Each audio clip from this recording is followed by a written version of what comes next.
Hood, ladies and gentlemen, and I was in particular. I see it's pretty dark. I think I fixed it, but I did not fix it apparently. It's not that dark. It's just something with the camera. So welcome in. Hello everybody. It is basically a bit darker on the camera. I see. Okay, what did I do? What did I break this time? I don't know. I'm just glad to be here and be alive and be online. I suppose we are live. We should be alive. Maybe I can fix that. I mean, usually that's what happens when you.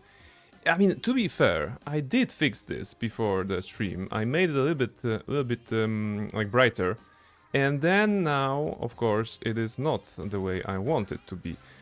Do I know why? I don't really know why. Yeah, so basically this. How old is the grandma? 80. Yeah, 80. Also, welcome in everybody. Welcome in everybody. Hello, Matto. Hello, Metalhead. Hello, Saverlime and Luna. Hello, welcome in everybody. I hope you had an amazing weekend and that the week ahead will be even better, you know. I mean, it may not be, it may be, who knows. It's important to just face it head on and just take the best of it. You know, the best of it from my end, for example, will be the cat, right? That's the best of it, that's the cat.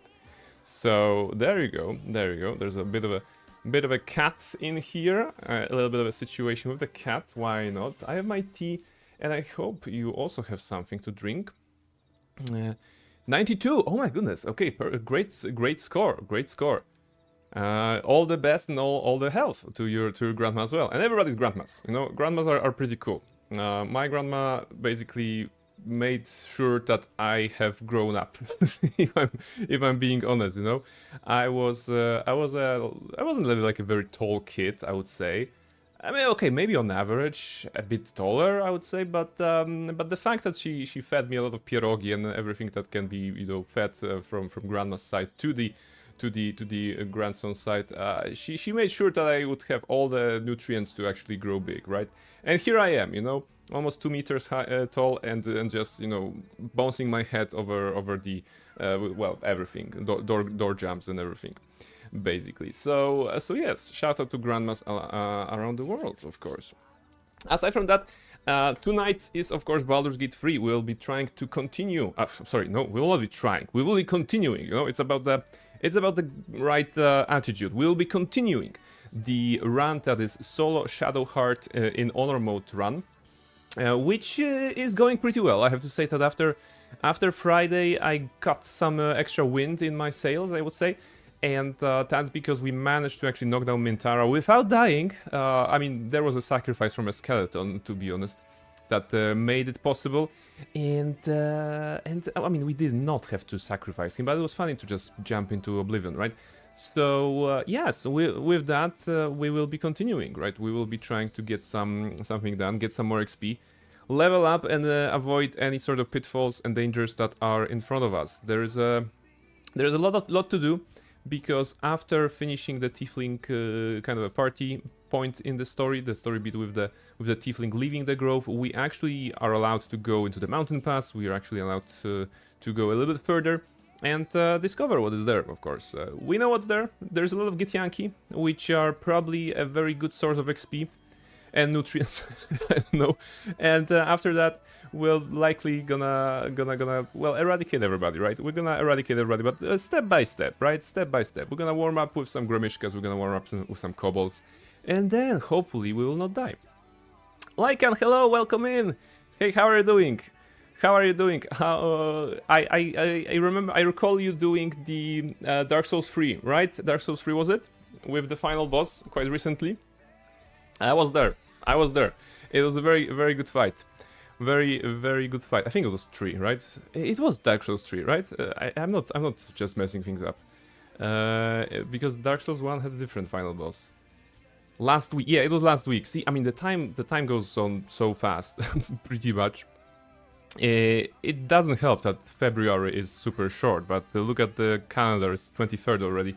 So next week will be March, right? And that's gonna be the end of Q1, and then it's gonna be half of the year, and then it's gonna be Christmas again. So we are basically on our way to just well, have some good stuff, I suppose.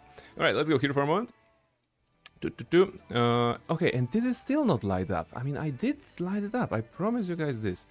Okay, let me do it again. Maybe once I did configure video. Come on.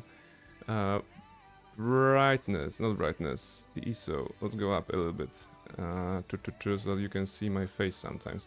-5, -4, that's too much. Okay, -5, see? That's what I did before, and I don't know why it didn't hold.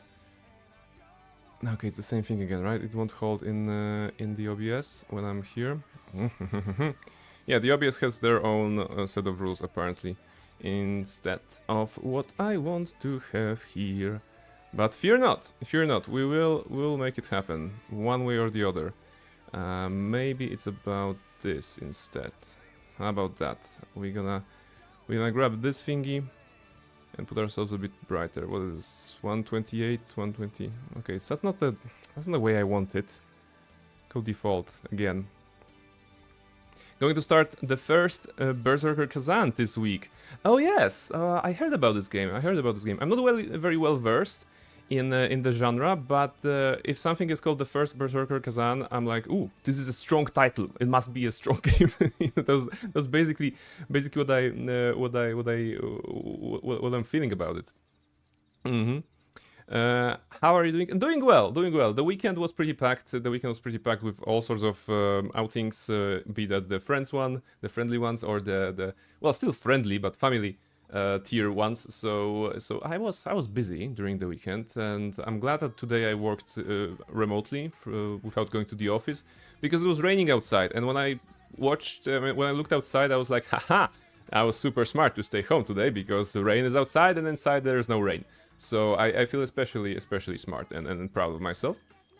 Doing well in general. Did some cooking, did some laundry, did some chores around the house. So yes, it's a good opening of the week, and I definitely have energy to survive the week.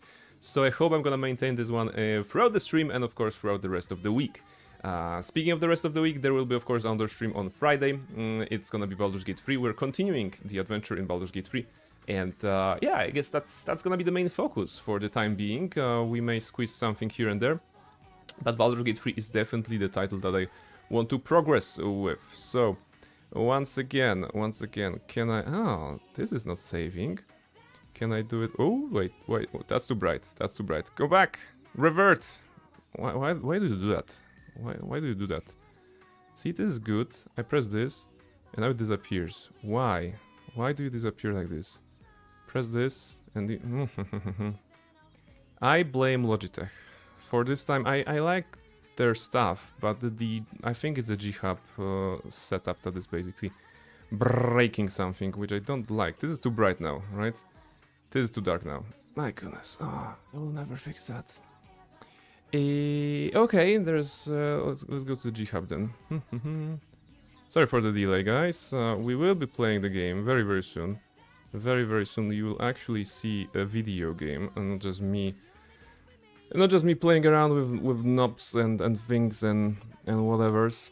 Okay, how about I go here and just go exposition, not automatic, just raise this up. About like what, 200? Are you 200? No, you're 300. That's too bright. That might be good. Alright, what happens now if I click on the game? Okay, now it works. Scuff is just part of streaming, to be honest. Yes. I mean, this is something that I always like to repeat that in case somebody who wants to take up streaming is listening. Years ago when I started streaming and something like this would happen, I would be so stressed, I would be like sweating already and just panicking and just, call for a break or cancel the stream or something. And now it's like, oh guys, it's not working, let's fix it or not. like it's like whatever. I mean, we gonna keep the show going and somehow, with the technical difficulties or not. So yes. This weekend was pretty full of games for me too. Played Peak, Night Rain. Ah, there you go. Peak is the one about climbing, right? Yes, I saw Peak on... Was it Selina's stream? I think it was Selina's stream. Weeks ago. It was a long time ago. So I think it's shortly after Peak... Peaked on Steam, I believe. So this is it. And I know that you're playing Night Rain. Every now and then when I see the gameplay, I'm like, that's good gameplay. I only pretty much played Elden Ring when it comes to Souls games. That's true. Yes, that is true. And well, I'm not really interested in the multiplayer aspect of Night Train. I still think it's a nice nice game, you know, to watch. And there's of course dynamic combat, but it feels Elden Ringy if you get what I say. So for somebody who wants to have this sort of a multiplayer experience, I think it's great. Especially since the basic multiplayer in Souls games is like weird. Reshka, hello! Welcome in. How are you doing, Reshka? How are you doing on this fine evening? Are you ready to see some BG3 tonight? Are you ready to give a pet to Scratch? Hope you're keeping well, friend. Let's give a pet to Scratch to have a for good luck, right? I think it's for good luck. How's it going? It's going well. It's Monday, which means I still have good energy, right? The week is just starting, so I still have good energy, and I hope to share it with you guys. Because there's no reason to be like, well, like very flat, I would say. I miss BG3. Yes, you know, BG3 is very special. During the weekend, I also played BG3 with my colleagues from work. The co-op campaign. We're clearing the Shadowlands, the Act 2, and we went to the hospital. We went to the crypt. We went to the tavern, the brewery. Yeah, and just did the quests. Well, quests or like things around. Yeah. I think that's what we did last couple of, what was it? Yeah, it was like 5 hours game time, which brought my BG3 playtime on Steam to over 666 hours. So a very good milestone, I would say. And yeah, you know, I can't get enough. I can't get enough of this, which is why we're focusing on BG3 this week as well. What do you guys have with Mischief, with Psota? 76% and 35. Ooh, all right. 67, 66. Well, 76 wins. She's asleep right now, as you can see, and that means that is actually weird. You know, she should be all over my face by now, but I think it's because I was working remotely today, so we had time to actually. She actually had time to be in my face already throughout the day, so no fear there. That's a lot of hours. Still rookie numbers. You know.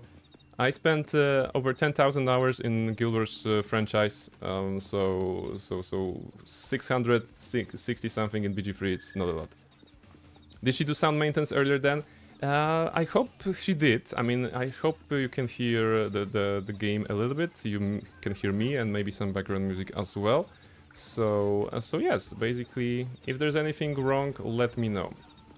In the meantime. Where are we? We are here, and we probably want to start with Volo. I think Volo right now can give us the eye, right? If possible, let's see. Let's see if we can do it. Yeah, parasite problem. Okay. Do it. Endure. We don't like this one, of course, visually. So we're gonna just skip it. Hold your breath. They disapprove, that's okay. There appears to be an amount of... The reason we do that is, of course, to get Volos Erzat's Eye. Volos Erzat's Eye to see invisibility. It's gonna be relevant in future, right? 2000 plus hours in Final Fantasy XIV. Ah, there you go. There we go. I mean, MMOs have this tendency, right? Of just grabbing our time. But it's a good time. I will never regret any minute and any hour that I spend in Guild Wars 1 and Guild Wars 2.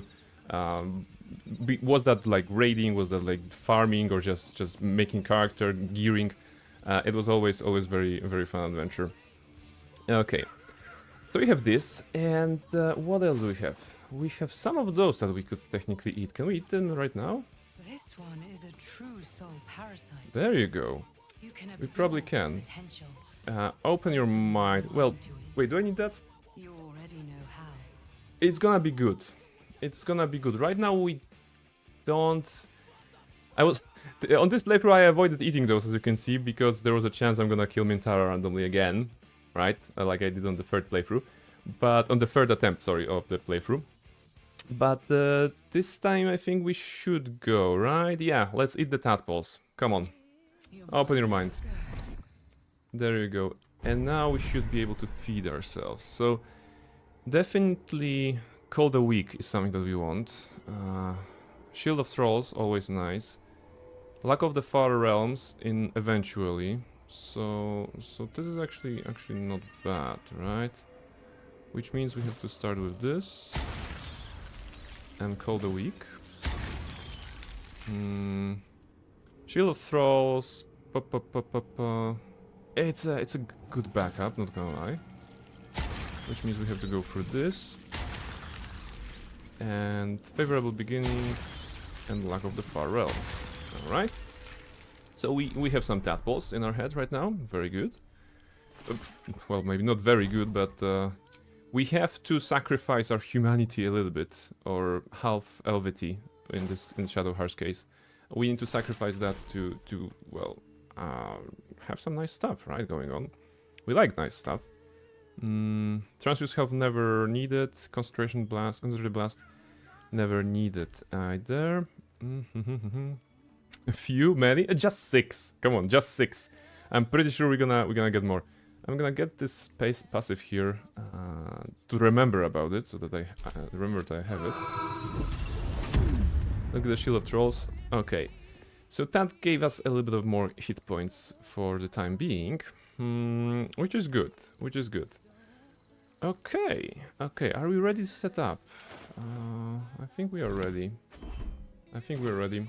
So let's leave the camp. Where are we? We are on the Rosenmoor Monastery Trail, and the plan is very simple. So in here there's some undead. They are pretty tricky. I don't want to deal with them right now because they smell, right? That's the problem. There's a cast there that smells and can disable you. And there are those one shepherd or two shepherds, I think, that can resurrect the dead target. So we really need to have a bit of a bigger firepower. I don't feel very good at attacking them right now. We can get some more. We could get some more if I was actually working on the character like literally today. And I was considering respecking to get the sharpshooter feat, because that would add 20 damage technically to the slashing flourish ranged, because 10 to each individual shot that I can do, which is a massive increase, of course, at the expense of -5 to hit, which wouldn't be too bad. But I figure out the current one that I have, which is alert, will be better for safety right now. Alert for +5 initiative. Eventually, as we go to the Githyanki Crash, we will probably switch those gloves of archery for the gloves that gives us 18 dexterity, and at the same time we may get a thingy from the Arcane Tower, right? Which will set our strength to 19 instead of 21. That is from the Hill Giant strength, and that means we would be able to use the Elixir of Vigilance instead of the alert feat. It's the same functionality, and given that we are not doing a lot of long rests, I think we can safely have it. But at the same time, I thought that, well, maybe it's not the time yet, so we are still not at the peak of the damage that we can do on this build, which is, well, not super great, but respectable, I would say. It's level 5. Towards the Shadowlands, we probably gonna try to do something with the Light Cleric, with the what's the name? With the Radiant damage and Radiant Orbs. You know, we have the equipment for that. We will have more equipment. Actually, right there's a chest with another piece of equipment, I think gloves, that are actually adding some Radiant Orbs or whatever. So we definitely want to grab that. And yeah, we're gonna see the exploration. So step 1, kill Grimishkas, right? At the entrance of the monastery somewhere there's a like a cracked wall through which we can go and get some Grimishkas. Grimishkas who are you know, little creatures, shall we say, that are reacting weirdly to magic. So that means we don't like to use magic on them. Unless we want some, you know, weird effects. But the wild magic is actually the bane of everything, I would say.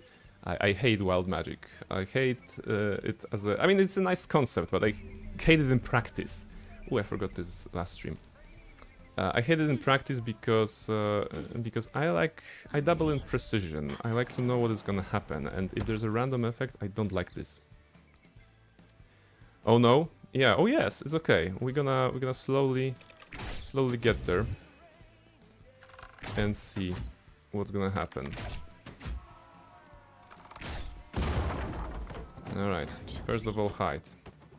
Second of all, do we see something from there? Need to tread softly. Alright, there are Grimishkas. They are ambushing. I really enjoy the chaos of that. It is great. I mean, the chaos is fun. But not on this playthrough. On this playthrough, this chaos is a bane. So, a quick reminder. Magic allergy. If a spell or cantrip is cast close to the Grimishka, it might react to the magic and trigger a random effect. So the preferred option here would probably be to do some sort of a wall of fire or whatever. But I think we can avoid that, right? We can do it without any sort of a magic. Plant growth is actually not bad, but it's still magic. So let's see. Yeah, okay, now we see a Grimishka. Can we get a Grimishka shot from here? Because that's a nice distance. And given that we're stealthing... Yeah, okay, this is good. Can we do some more? Still, good.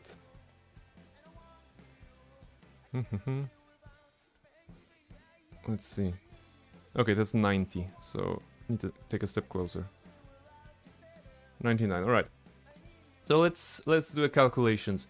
They have 20 HP and they don't have any resistances, right? How much damage do we do? We do 5 to 12, it says here. But we have to remember about +5 that is not counted here, right? Because this calculation only assumes the dexterity +3 weapon enchantment and +2 from Corellon's, from the gloves, right? So that's +6. 1d8 +6. Is it? No, not +6. No, wait. It says 5 here. Wait. Dexterity 3, 6, 1d8. Ah, okay, okay. So it is in fact not 5 to 12. It is in fact the minimum of 6, right? The minimum of 7. 7 to 15, right? 7 to 15 is the minimum. We can up it a little bit by getting this for 2 acid damage. That's gonna be 9 minimum. We just, which at 2 shots, Slashing Flourish will one-shot Grimishka pretty much guaranteed, right? So I would do that. I think I'm gonna do it. What else can we use there? There's gonna be a bunch of Grimishkas. So it's probably it's very probable that there's gonna be a group here at some point, which will allow us to, I don't know, throw a grenade or something at them. And we still have a good backup, you know, running around. Running away, we can always do a Misty Step, which I don't see on my scroll bar for whatever reason. Where is it? Who hit my Misty Step? Ah, there we go. There's my Misty Step. We don't need that. We don't want that. We don't want that. Okay. So, if something goes wrong, we can do Misty Step. We can run away. Okay. So I guess this is it. Do I need armor class +1 and saving throw +1 here? I don't know. I don't think I do. Maybe some more damage. We might as well burn through our birding inspirations and do Slashing Flourish ranged all the time. So yes, this will give us a 1d4 to hit. Right now we have advantage because we are actually seeing them and they are not seeing us. But if I exchange, yeah, I'm gonna exchange this for that. It's 1 less AC, but it's gonna do more damage, right? Okay. Oh, there's actually already 2 Grimishkas in there, right? Right next to each other. Maybe instead I can start with with a fire arrow, right? It wouldn't be bad. It's gonna burn a little bit. It's gonna do something. Is the fire arrow the best though? Or a grenade will be better? Grenade will definitely hit more. Well, it's okay. Let's start with a fire arrow and see what happens. I don't think the fire arrows count as magic items, right? So they will not react allergically. She needs 13 to hit and they rolled 17. Of course, yeah, okay. I don't need the auto crit. No. Alright. So now we have Shadowbard against a bunch of Gramishkas. Gramishkas are surprised as there's first round, so they will not do anything. Which is good. Those Gramishkas will 100% do a dash action to get here. Those guys can technically... I don't think they can jump across from there. There's fire, so the AI will likely not allow them to do so. We of course don't have anything else to do in this because we just used our action, so bonus action it is. And now we wait. Alright. Step 1 done. Now we can get rid of some more Gramishkas. We can easily take this one, I think.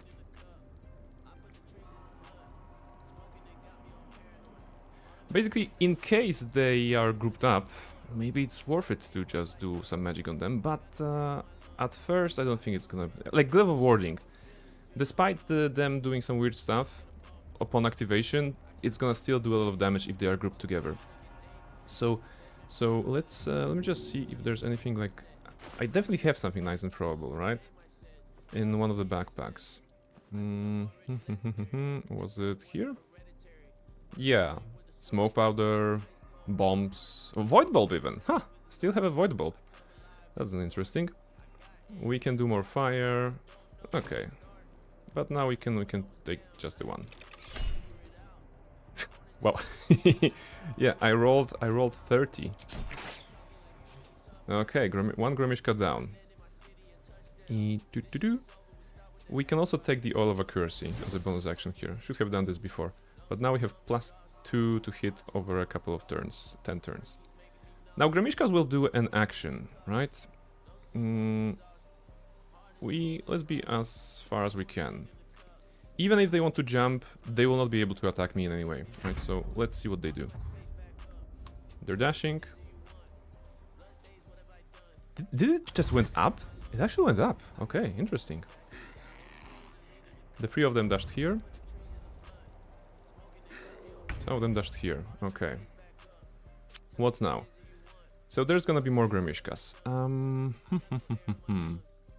15 and 20. With the Slashing Flourish we can do a lot of damage. So I'm thinking about taking those two guys.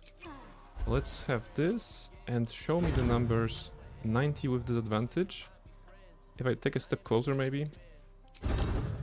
95 plus 95, right? Let's see. Do not react. There we go, double kill. Okay. So I'm concerned about this one. Is there anything this one can do? Because it went up through some corridor. I don't think it can do anything. But still. Distance is on our side. Okay, it's jumping. It's oh, okay, interesting tactics. It's like they're actually jumping into prone. And taking damage, okay. Okay. Alright, so this is interesting. What happened there, I believe, there was a calculation from a Gramishka that it cannot go through the fire, so instead it went through some one of the this hole here, and then they made a calculation that it's actually better to get closer to me by jumping and getting prone rather than going back in here, which is, well, smart, I would say. Anyway, another one of those. Oh, I missed. Sorry. Do I have a blessing? I do have a blessing. So hit on this and hit on... Wait, why is it not... It's not hitting. Okay, what is going on? Oh, game, why you be so cruel? Okay, none of my projectiles seem to track here. Okay, see, I mean, this is the those are the challenges of actually have fun versus whatever. I definitely see the enemy. I definitely have the line of sight, and yet still for some reason I cannot activate my Slashing Flourish on them. Okay, new plan. We can do Slashing Flourish melee. This is 10 to 22. So it's very good. Right? It's very, very good for us to get it. If I approach... Do I want to approach though? Maybe it's a trap from Gramishkas. Maybe I should be smarter. Maybe I should just do one shot and then scurry away somehow. Because they will also have to jump after me and likely get damaged, right? So how about I'm gonna give them a taste of just a regular kind of a situation. Can I shoot them normally? Okay, so with normal hit I could hit them. Destroyed, fantastic. And now, of course, I don't want to teleport down there, but I can go here. Right? And I still have a bunch of movement, which would allow me to go as far as here. Is that necessary? If I go here, the scenario of them is jumping prone again, so no action, because there is no scenario in which they go across here, down here, and following me that, right? So this is pretty safe. Actually, I can just stay here, right?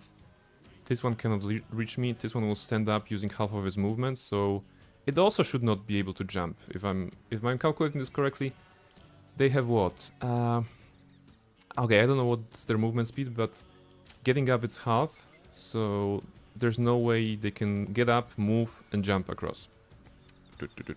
Let's go here then, and see the Grimishka going. Dash. Okay, yeah. When I said there's no way they can do that, I meant there's no way they can do that and attack, which was, of course, factually correct, because they had to use an action to double their movement speed. Alright, here's gonna be a nice little thingy with 95 to hit.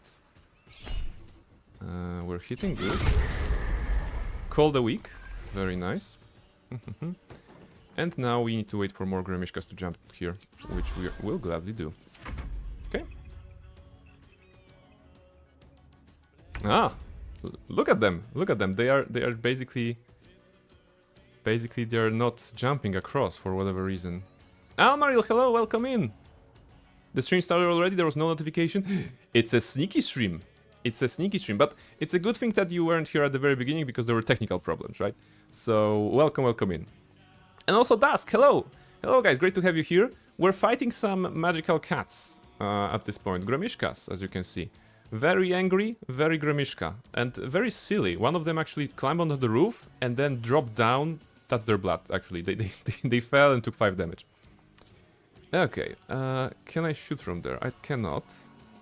I guess they're trying to bait me. They want me to go here so that they can jump and attack me. But maybe I shouldn't do that. Can I shoot as far? I cannot shoot that far, right? Okay. Let's see. What are their tactics? Gonna jump? This one's gonna jump for sure. Show me. Show me the jump. No? What is the path that you're choosing? What is the strat here? What is the strat? 9% with mischief. Oh, she's asleep. As you can see, she's a bit EP. She's a bit EP. Okay, full-time cam for her. There we go. There we go. She's there. Just chilling. Just chilling. As long as you don't use magic, you should be fine. Yes. Basically, I was considering Glyph of Warding for bigger explosion or Cloud of Daggers. You know, here Cloud of Daggers actually very tactical. But I figure out no. Gramishkas are like this, so we should be careful. This one climbed up. Did you see that? This one is chilling upstairs for whatever reason. I wonder if you're gonna come down. Let's see. Okay, the AI is stalling. The AI doesn't know what to do. Can I do damage to this through the window? No, of course I cannot. Technically, they are trying to be here, but they cannot get to me, right? It's not possible. There's a wall here. So I guess I need to move and engage myself. How about acid? Do you like acid bath? Let's go with the acid bath. Yep. Yep. Good rolls. One of them died, right? Yes, one of them died. So the next one is at 19. There's gonna be, I'm guessing, a dash and a jump as their action. Oh! Oh, you're going upstairs. Okay. Now it's interesting. What you gonna do? Come on, jump down. Yes! You jumped down. Oh, you silly Gramishka. You jumped down. Okay. Well, you tried your best. That was very good. Very good, Gremishka. 85 to hit. Should be good. It is good. And that. Now, I would wager that the last one now can see the path to Shadowheart, but will it use it? No, it's just gonna be there for the entirety of the world. Ah, it's dashing. Jump. Yes! There, there you go. It actually jumped here. Okay. So, once again, make sure you have a bless, and that should be it. If I hit, there you go. Very, very interesting fight, you know? We have to appreciate the 3 Gremishkas, or 4 Gremishkas even, that climbed there and jumped here because they decided that going through the hole is below them, you know, very cat behavior. This spot looks kind of safer, kinda. They were never safe. They were never safe. Okay, let's ignore that and let's continue on. So we have more to kill in the Rosenmoor Monastery, and of course the next part will be kobolds. The next part will be kobolds. We just need to make sure to not engage too many of them at the same time and not blow ourselves up to smithereens. So I'm guessing some combination of ranged attacks and luring and everything like this from this direction. There's alcohol here we can burn in case they approach. I believe they can also throw something at us, so I would rather not be next to like places where you can die in case of an explosion. We could try a different approach, but I think this one is the best. There's a fire wine barrel here. Yeah, okay. First we need to get down. Which we can go through here. What do you mean you can't go through here?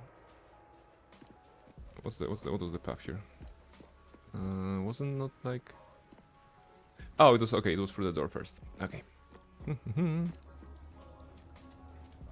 Did you know it's a Gremishka that Githyanki kids are keeping in a box and tossing around? Yes. Yes, there is a... In the Githyanki crash, right? There are some kids that are very mean to a box, and turns out there's a Gremishka inside. And that's very mean of the Githyanki.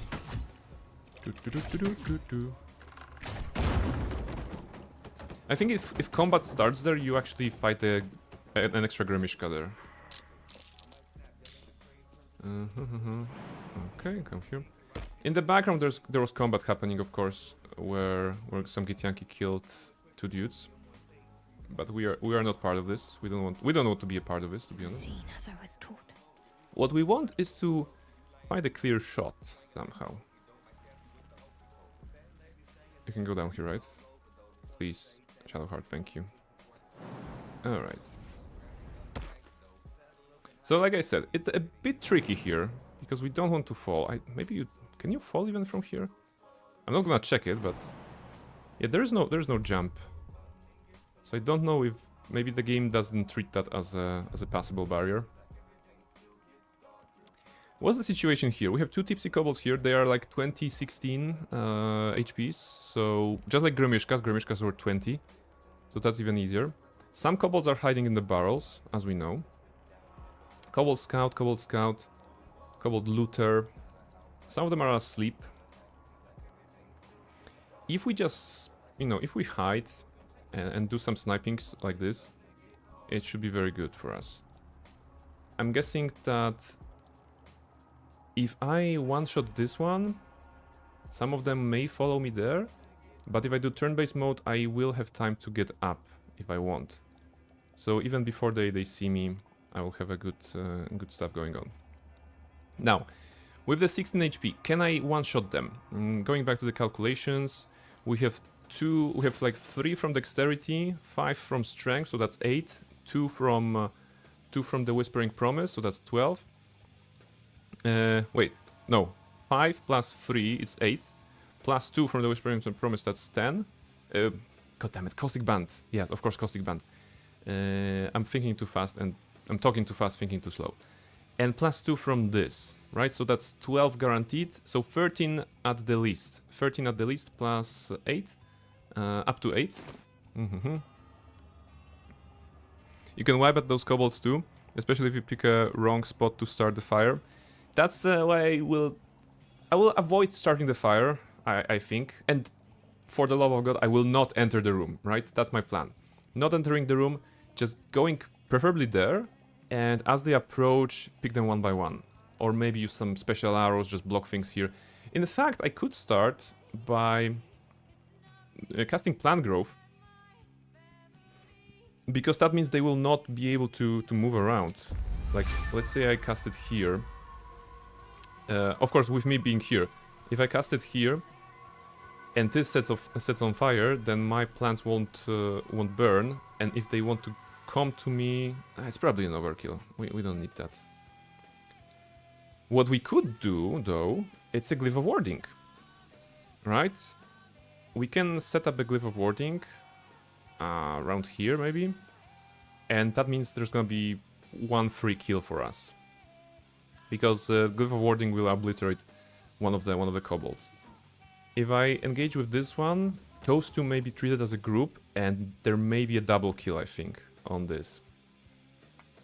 45 stream streak! It's amazing! The number is amazing. Thank you very much, Almaril, for always being here. Congratulations on 45. How do we celebrate the 50th? How do we celebrate the 50th? Which will be, well, in what, 2 weeks, 3 weeks? Don't cast it on yourself? Yeah, absolutely, absolutely. I'm just, like, if I'm here, yeah, and glyph of warding or plant something, let's say here, right? This is acceptable. Right, it's doable? It is doable. The problem is that I would have to... I can do minor illusion. Let's see what happens.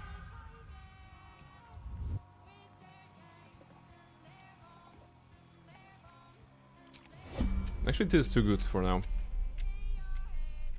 So I'm gonna go into turn-based. I am not stealthing right now. They don't see me because they're interested in the cat, and there's a group of 4 of them. This is too good of an opportunity. Always enjoying my time here, even when the game isn't what interests me the most. And of course, gonna be around to bonk annoying people, but that really happens. Yeah, the Seri bot is taking care of the bots, and I'm proud to say that the community I'm drawing in, it's of the highest standards, guys, right? So yeah, very, very good. Okay. Glyph of warding. If I do fire, that's gonna set on fire. So maybe just thunder. Okay. Too far? Don't tell me it's too far. What about this? Huh, okay. Cloud of Daggers actually can be here. Perfect even. With you here even so, yes! Welcome Indova. How are you doing? It's a perfect community. It's a perfect community. I'm just thinking, I don't know. Maybe Cloud of Daggers? 16. This will obliterate them quite nicely. You know what? But, okay.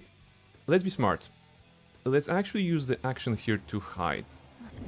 Because then whatever I will do, it will allow me to start the fight as an ambush. And they should not move away from this.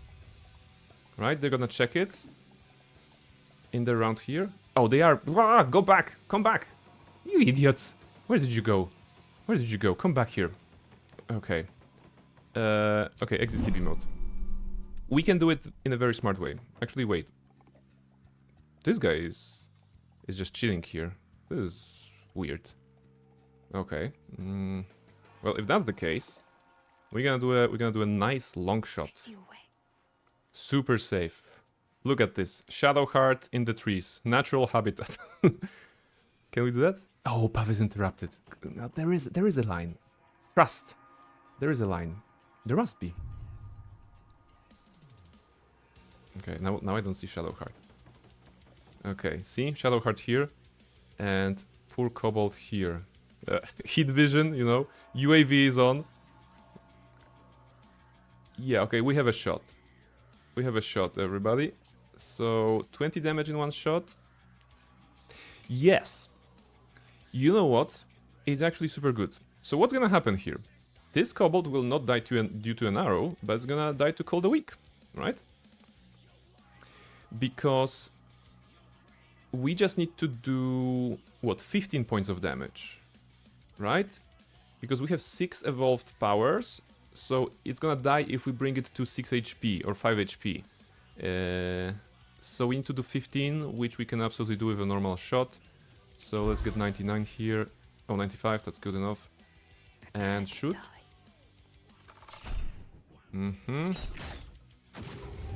There you go. Actually, it didn't need to die on the from the Call the Weak, because we did so well on the 18 damage roll from the attack here. Let's see the numbers. Damage roll 7, +1, +3, +2, +5 equals 18. Okay. Very good. I did not expect to roll 7, you know. It's probably prudent to never expect you're gonna roll a high roll. But one kobold is down. And his friends don't mind, apparently. So we can continue this approach. Maybe. Minor illusion. Go hide. Now there's 3 of them. Turn-based. If I shoot, what's gonna happen? They will not know me, because I'm gonna probably do a good stealth check. You can expect high rolls or roll low rolls. Ask Nighty when she wanted to scare someone with an alchemical throwable. Is it recent, or is it something that happened already? Because I think she mentioned some low rolls on her part recently. Slashing flourish. This one's a looter. 16, 16. Try the bigger one. Okay, let's go for a double kill here. We're hitting both. Okay. Stealth successful, so the kobold doesn't know. Now she told you about the time she killed someone when she only wanted to scare him. Ah, yes, that was in the tent. The cult is near the city. But that's a story too funny to be told only once. Alright, so this guy is probably chilling. Ah, he's trying to find me, okay. He failed to find me. Because the stealth was successful. What's next? What's next? Come on, Kobold Scout is next. Let's go. Let's make this quick. There we go. Exit TP mode.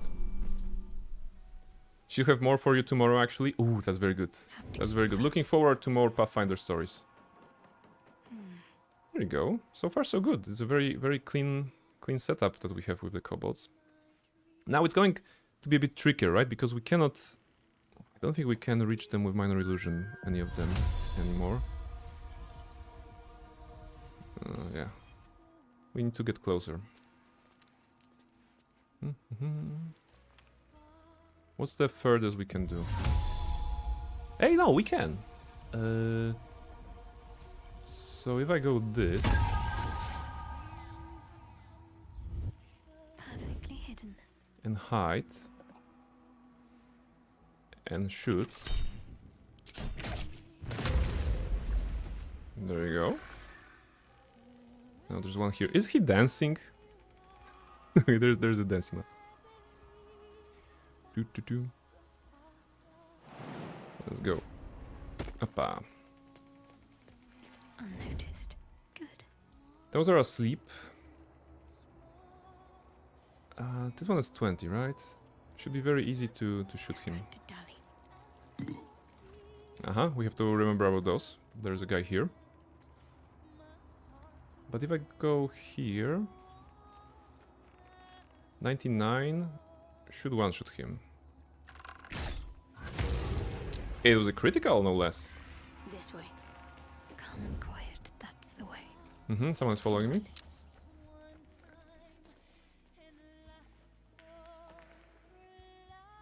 Okay, he has his back to me. Did you see that he was turning on? I gotta take off from work. I stayed really late today. See you in 30-45 minutes. We'll be here. I'll be here for sure.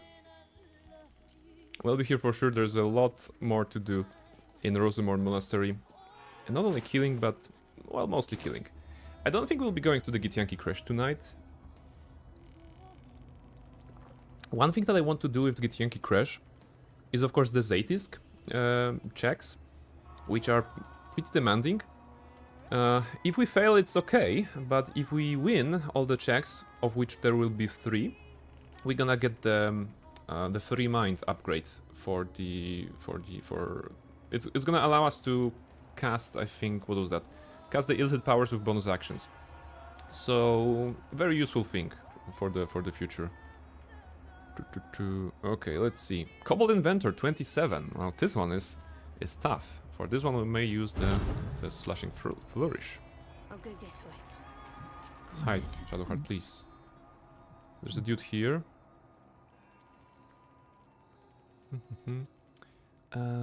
Do I... Yeah, I mean, what is with you? If the drunk entity is killed with fire, a firewine explosion occurs. Yeah, okay, we're not killing you with fire. Because that will be very, very bad. Let's go with this instead. Can I? I don't have a line. I could go... Off I go. I could go for this one. I shouldn't trigger this one. Yeah, go with this. Hit. Nice. Mustn't let anyone see. Selfie. Looter. Looter. Now we can do Inventor. I still want to one-shot it. If I move closer, I think it's acceptable, right? Yeah, let's go. Let's make this quick. Nice. Keep low and quiet. With the 27, we're gonna do double arrows.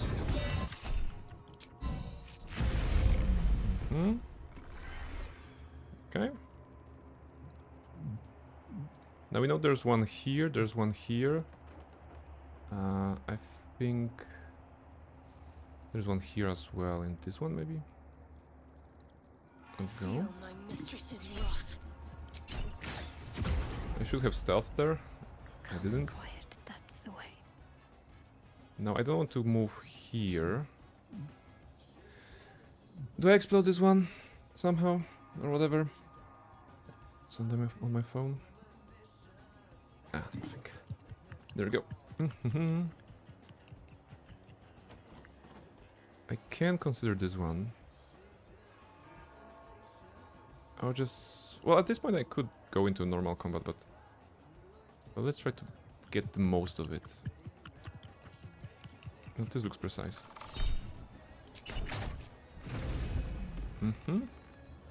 Alright, that leaves about 3 kobolds in the barrels.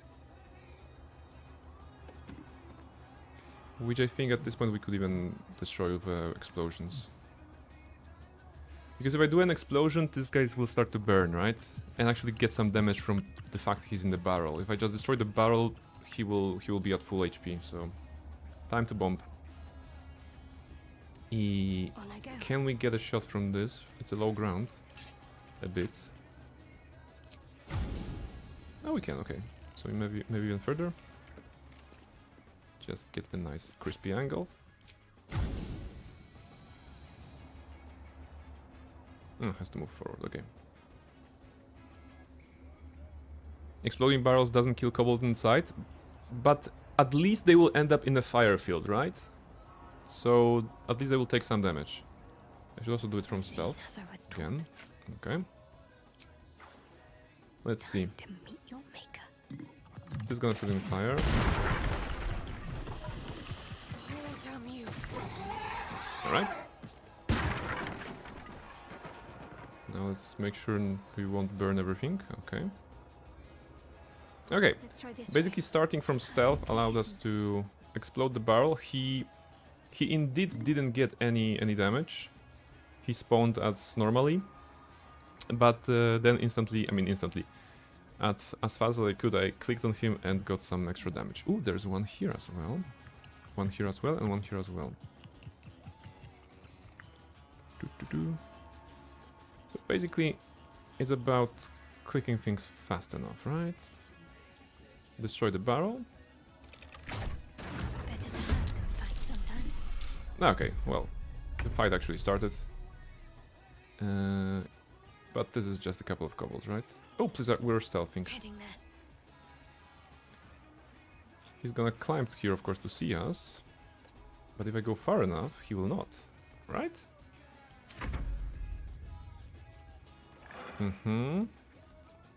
He's investigating the area. Doesn't notice Shadowbard is here. Alright. And now... and the combat ended. Do you go to sleep, dude, or do you just go... Are you able to kidnap the barrel kobolds if you have enough strength and throw them like Pokeballs at other fights? Interesting question. We can check that. It is safe to check that. Let's disable this one, and I think we have one here, right? So let's get this one first. Strike true. Nice crit. There's one here and one there. I think that if you try to interact with it, it actually starts a fight, but I may be mistaken. Must keep going. Let's see. Need to press onward. I think this is the safest one we can get here. What do we have here? Pick up. Okay. It is a fire wine barrel in our inventory right now. Now the question is that the fire wine barrel that will spawn a kobold, right? I'm gonna put it out. Will we see any sort of sounds coming from this barrel or not? Maybe the game... Ah! There is still a kobold inside. Right? We can see the slurping. So, this opens up actually some fun possibilities, in which we can kidnap 3 kobolds in 3 barrels, put those particular barrels at a location, and then, well, have them explode. Likely they will be on the enemy's side rather than on our side, but that doesn't mean they will be on the same side as the other enemies that will be spawning them at, right? If you know what I mean. So if I get 3 kobolds and explode them in the Githyanki crash, they may be prone to attacking each other. Okay, time to collect the barrels then. The thing is, I need to know which barrels are kobold. You know, which are kobold ones. Because in the camp I have like 20 barrels that I've been collecting. It's important not to mix your barrels. Let's get this. So, going back to the question, can you throw them like Pokeballs? I think that if I went and threw this barrel, right, it would spawn a alcohol field, because it's a fire wine barrel, and it would spawn a kobold. Exactly like Pokemon. Might as well. There should be one here, right? And... was there one here? Or not? Did I get them all? Okay, I think that's double check. Oh, that's everything, right? At the very least, we're gonna have 2 kobolds. This is a wooden barrel. That's a normal one. Okay, quick trip to the camp. We don't need to stealth in the camp, but we do need the chest. A couple of kobolds, meaning 1 in this case. I'm pretty sure within those 3 barrels there are 2 kobolds. So I'm gonna put them here in the inventory. Of course, the game may decide that after putting them in here. No, wait. This is interesting. Look at them. They have different weights. They're both fire on barrels, but this one is weighing 10 pounds and this one is 40. The regular barrel here is like 40.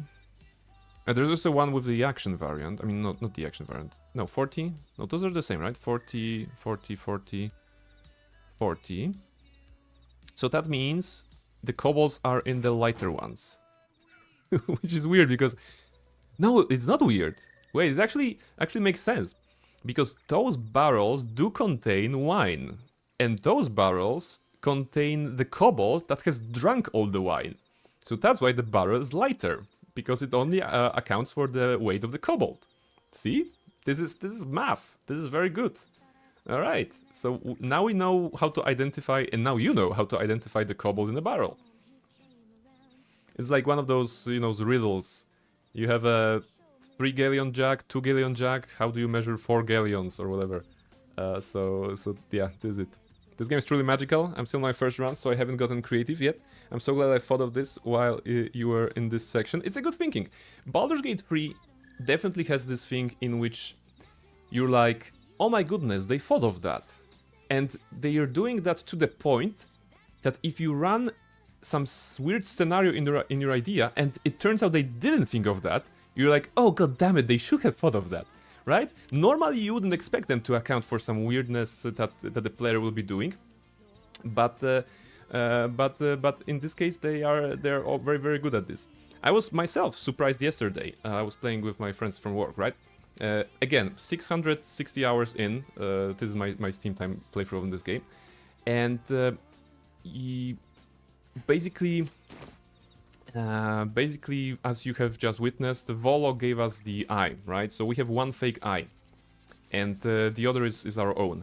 And there was an NPC in Act 2 that actually referred that. He was saying something about the eyes being the basically the way how we lie to ourselves, perceive the world in a wrong way.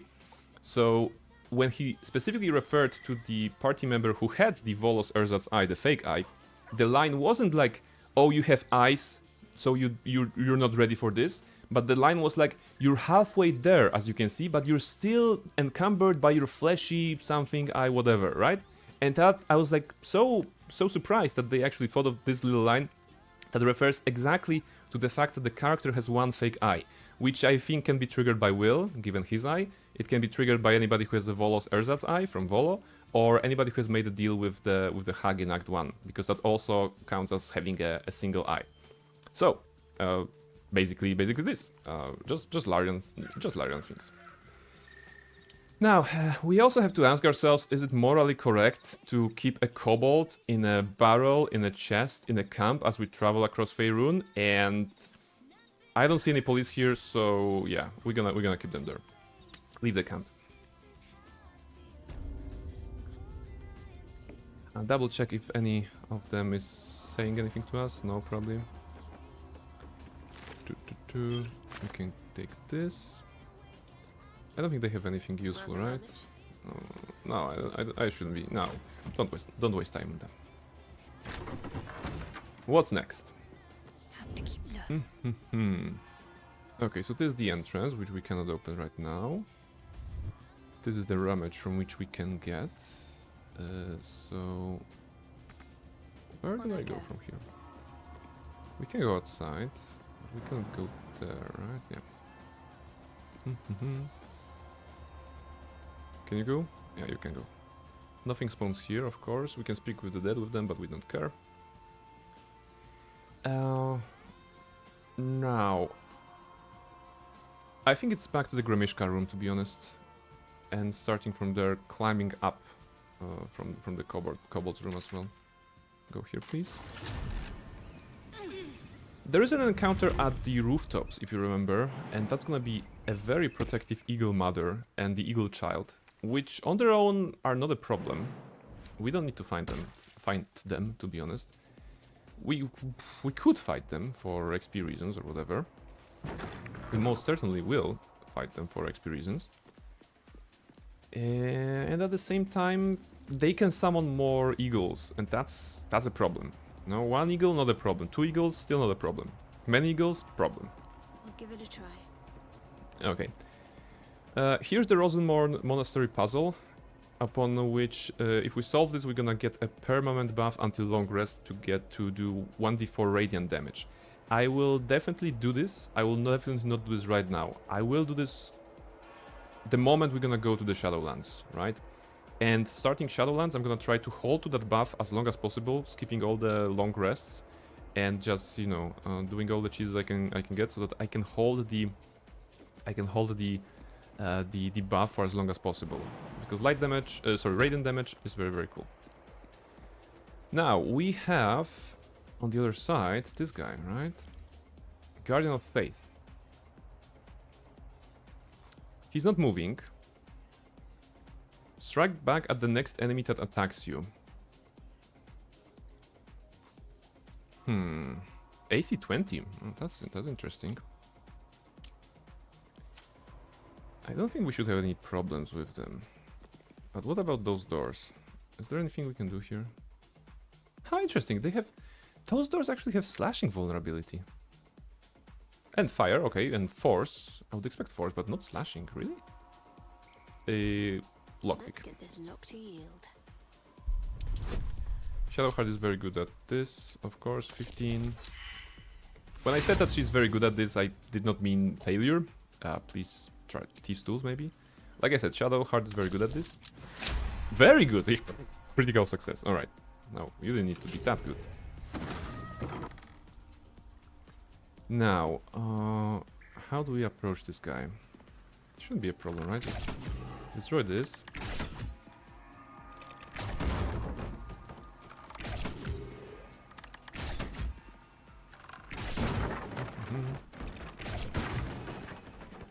And the problem will be about hitting him, right? Because he has 18 AC. 20 AC, sorry. He has 20 AC. So my hit is like 55. With the heal, it's gonna be 65. With Falar Aloof, 75. Oof, not great.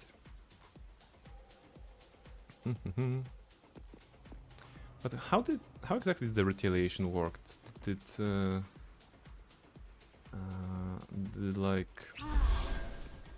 did damage to me when I'm here? No. Okay, I have a momentum. Commencing battle.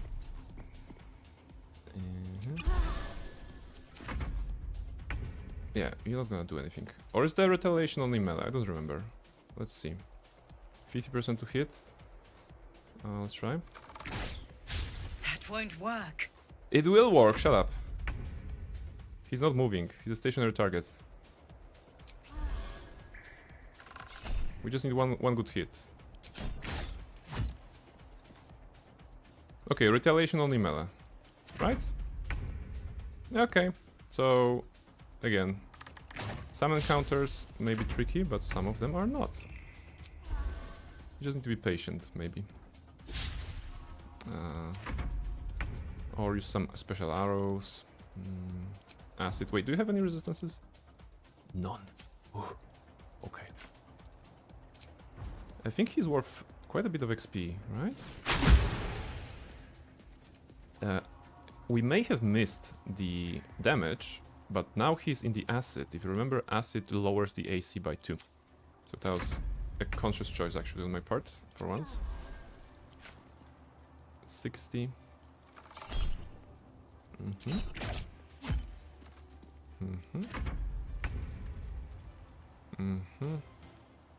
And... okay. 50, okay.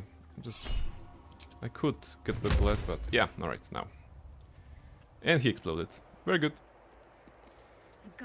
Now, ceremonial battle axe is something that we're gonna need. Time and it still holds strong.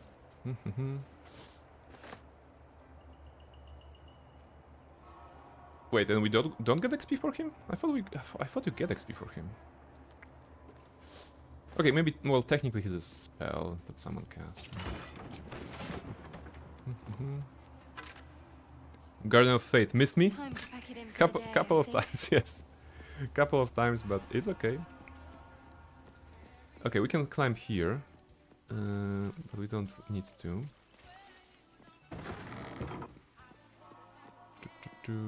Was there anything on the skeleton? No. Perception failed. Shadowbard, why are you failing a perception roll? Can you go here? This leads us to Githyanki Crash, so maybe not right now.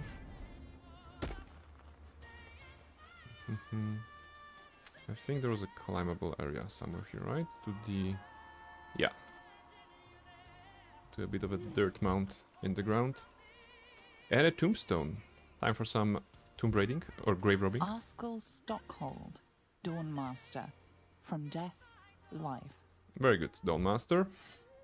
Is it the amulet here or something? No, just a gold necklace. Rusty mace.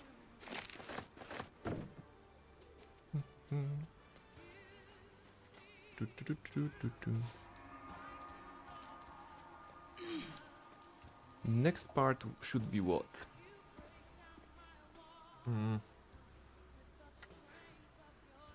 I guess we should take care of the birds upstairs, right? There's a ceremonial dagger in their nest. If we get too close, they're gonna attack no matter what we do. We don't need it right away, but we could get it. That means killing the birds, which I'm not against, to be honest. According to the little blue jay that we may meet earlier, the big birds took the nest that was blue jays. It is impossible to tell if the blue jay was lying to us and just wanted the big nest for himself. Oh shit, that's too close maybe. Unseen. Perfect.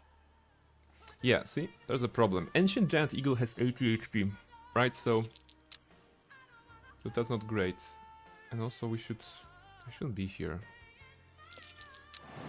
Can I just jump somewhere creatively without triggering the dialogue? No, I cannot. Okay, I'm gonna go down and approach from the other side. I think, yeah, the other side will be safer. Sota, can you not? Come on. There we go.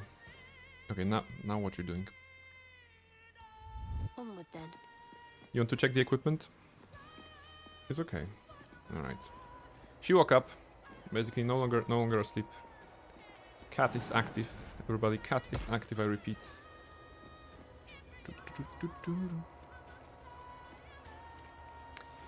There was a climbable, yeah, this one.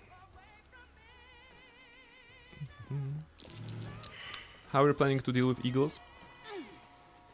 My best bet would be to try to one-shot this one, right? Slashing Flourish, maybe not one-shot, but I can do a lot of damage on this guy, right? And I would like to do this from stealth, so the Mother won't activate combat. He dies, ideally, and then Mother goes back here, while being enemy, of course, but doesn't have even a moment to activate the call for the eagles, right?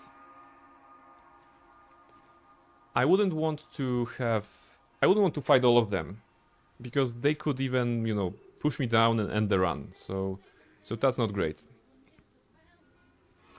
I could set up some Glyph of Warding. Yeah, I can set up a Glyph of Warding and Minor Illusion, and maybe move the eagle around. That's interesting.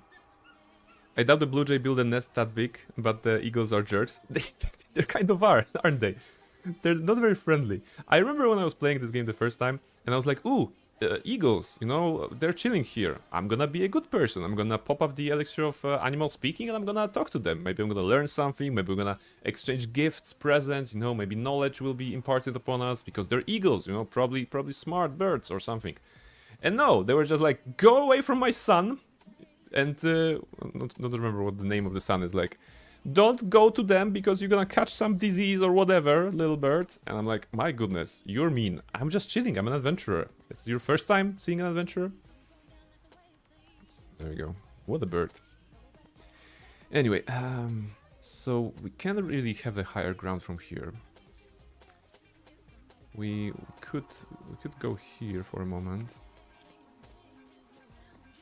There were some items here. Probably nothing important. Wait, I forgot about an item. On the other side, right? There was it there? Here, I think. No, there's a chest somewhere with the light gloves. Ah, it's further down. Okay. See, that's what happens if I'm thinking 2 steps ahead. I actually stay behind. All right. So, question number 1. Can we do Minor Illusion to lure him in? We actually can. Question number 2. Can we do Minor Illusion to lure him down further?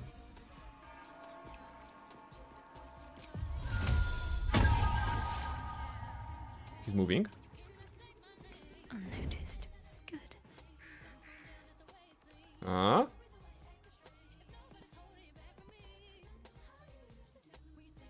So we now know we can isolate the bird from the mother.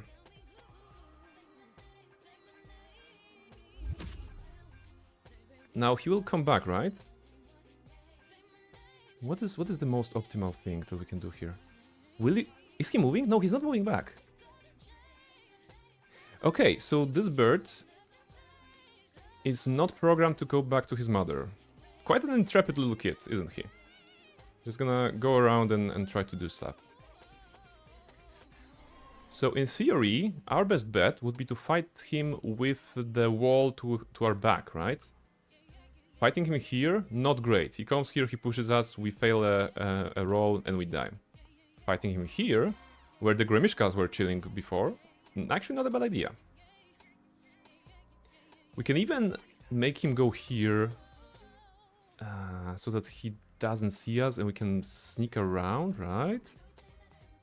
I mean, we don't have the backstab capabilities, but I mean, we don't have the sneak attack from Rogue, of course. But 97. Okay, I don't know if they are connected, the mother and this one. If they are, two things may happen. Either mother will try to get to the combat as soon as possible, but if we kill him fast enough, we can skip combat with her. Okay, we know that he follows a path. Can we get him down here?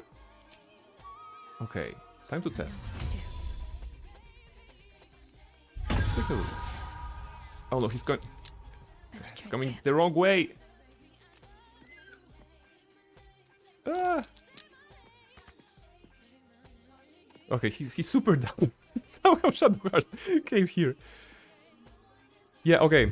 No, I was the dumb one. I thought he can come through here, but there's no path. Now, we know that he can do a small drops, because he did a small drop here. But could he do a small drop down there?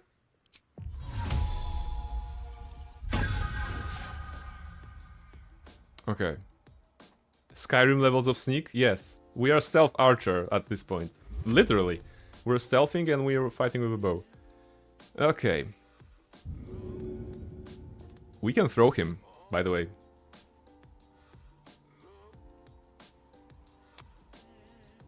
I'm thinking about throwing him down.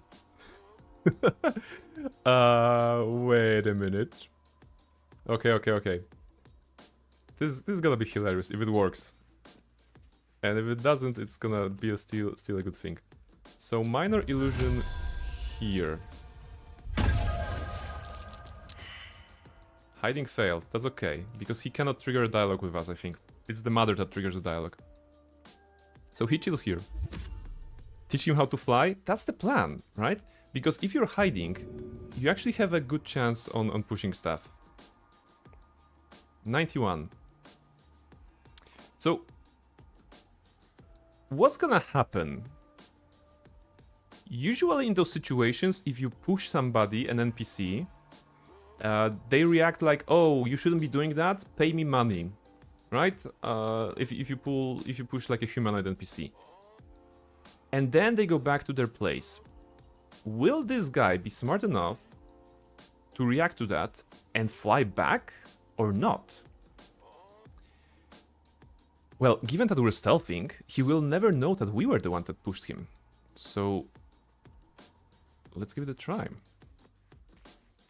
We can either push him or grab him. But grabbing him is 80%. Yeah, I mean, the notion of Shadowheart grabbing a bird and throwing him down is super hilarious. But push is safer for now, right? Let's see. We just need to have a nice angle.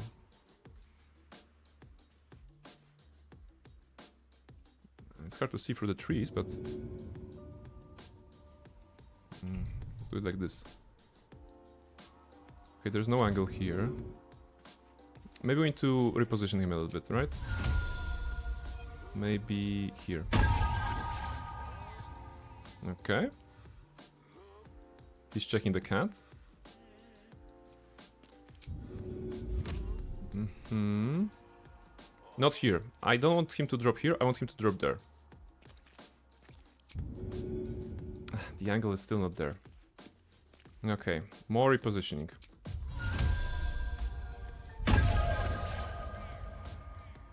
Let's hope that's gonna be enough. Not really. The game is not allowing me to do the push here. Do we have a better place? Maybe we should just do it here. He doesn't have any loot, right? So we can just push him into the oblivion. How about that? Maybe he will fly. No, there's a chance he will fly, right? Okay, minor illusion here. Look at this big chicken. Just keep going. Have to keep low. Okay, please tell me there's an angle from this place. There isn't. There's no angle from here. Oh, it looks so promising. Can we move something around? Maybe here? Okay, pushed him a little bit further. The angle is here! Look! Look, we have the angle! We have the angle, moving away. Thermovision. Alright. Now, that's good. No pockets, no loot. That's true. I mean, he doesn't have... Yeah, he doesn't have anything. So what's gonna happen now? With 91% chance to push him, I think we're good. Right? I'm gonna enter the turn-based mode. Might as well... If I drink a potion, do I break stealth or not? No, I don't, right? Oh, but it's a bonus action. And turn then. He's chilling here.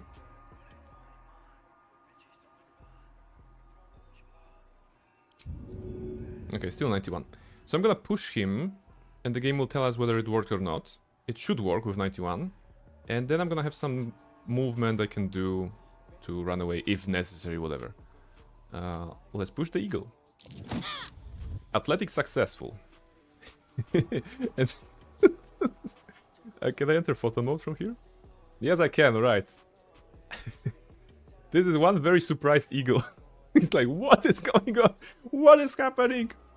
This is mid-push eagle, as you can see.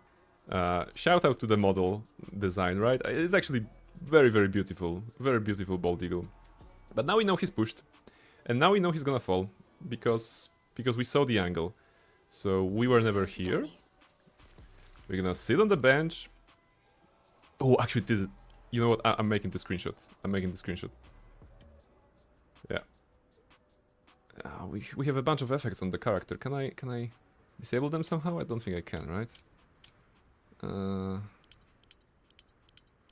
Yeah, I can only get those. No, that's unfortunate. But we have the bird in the back, right? Let's see, a bit further. What an Assassin's Creed, exactly. So a very Assassin's Creed moment, right? Because there are eagles, there is a, well, leap of faith, kind of, for the eagle, and there is a dude sitting on the bench. So very Assassin's Creed. I have returned. Welcome back, Almariel. You are about to witness the greatest thing ever. We have spent the last 20 minutes, as we usually do on those streams, trying to reposition the eagle child. We took him from his mother. He went all the way here, all the way there, and all the way to the edge, and then we pushed him with 91% chance, and he's being pushed. This is so silly. And now we're making a screenshot, you know, commemorative screenshot for that. So, yeah. There we go. Oh, you know what I should do? This is not very honor mode content, but where do I change expression of Shadowheart to happy? Okay. Technically, I could... Wait, I can do the pose, right? Okay. We can do the pose. Fighting crime. Okay, I mean, okay, I have to do this now. I'm sorry, but I have to. I have to change the placement. I hope I can get her that far. No, I cannot. Maybe I can. Oh no, too far. Rotation. Yeah, I mean, if I were closer, I could do that. But no, wait, that's gonna be a good angle. I'm gonna position her on here. Oh my goodness. See, I'm an artist right now. Of Baldur's Gate 3 photo mode. This is what happens when you give player tools. They will have fun. The worst. Alright, and now a bit lower with the y-axis. A bit come here. Higher, lower. Well, good enough.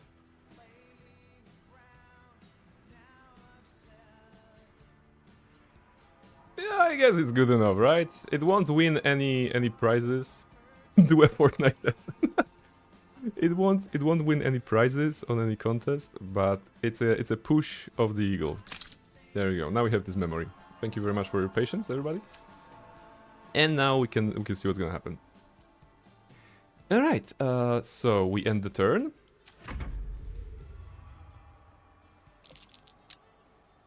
He disappeared. But I didn't see him die. Does it mean that he returned there?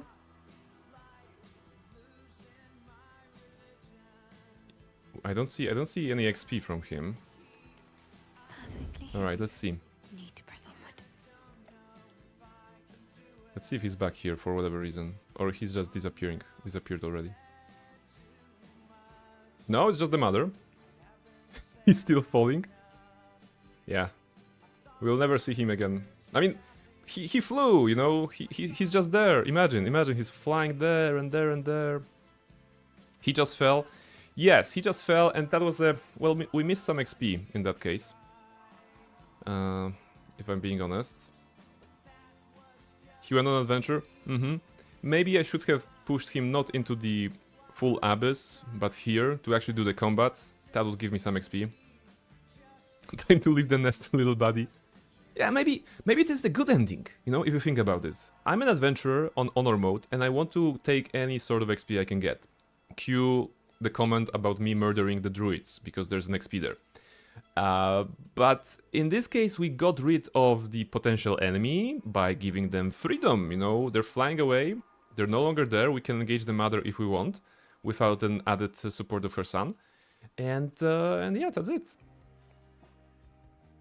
Really, it's his mother's fault? She should have taught him to fly? He had helicopter mother anyways. I'm glad that you two agree on this one, right? The mother was not really doing a really good job. Now, what happens now? Got to keep moving. What happens if there is no son with the dialogue? I feel we can approach her safely.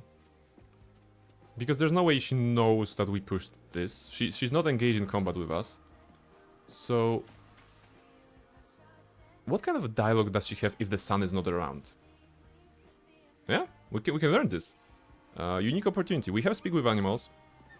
My backup, of course, is to Misty Step away or something. So we should be safe. Mother always knows. You know what? I'm gonna say hi.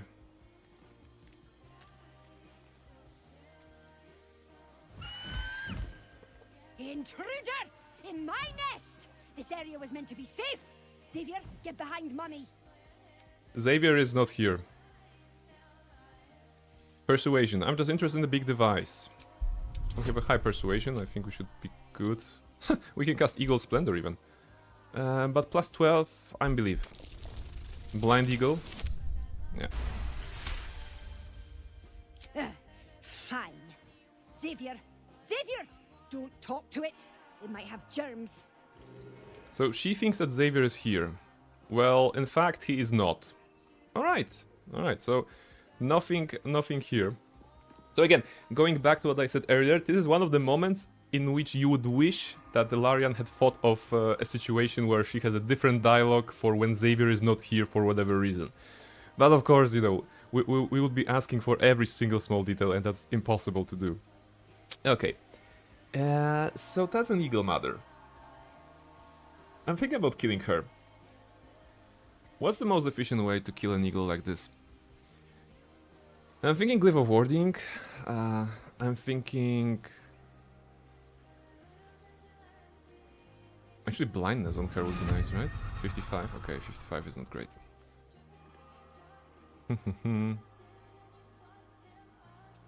Reunite her with Xavier. Ah, you're proposing to push her. Okay. Let's see if she reacts to Minor Illusion just like Xavier did then. She does. Alright. Time for the greatest of adventures. In which we're gonna just grab her.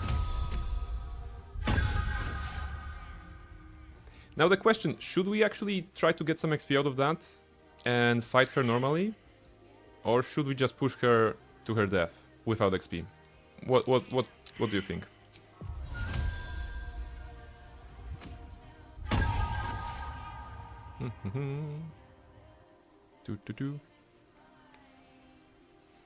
Nosja, welcome in. Hello. Nosja, how often do you push big eagles from the rooftops in video games or in real life? I hope it's video game. You can look for a way to make XP. You mean like I can look for other ways, or I should make XP from her? Yeah, Nosja, what happened here? We just grabbed an eagle, the Xavier, the little son here, little eagle, and we drew him to the edge, and then we pushed him, and he flew down. We didn't get XP, we didn't see any kill notification, but he's not here anymore.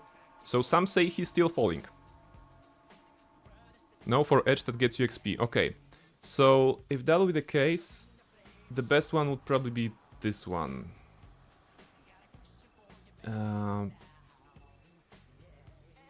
I don't think we can do it from here. Want that'll see the ground? I would love to engage her here, because if she does the screech that summons more dudes, I think they're gonna spawn here, right?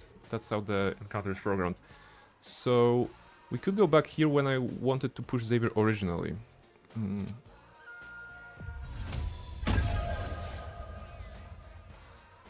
Let's see.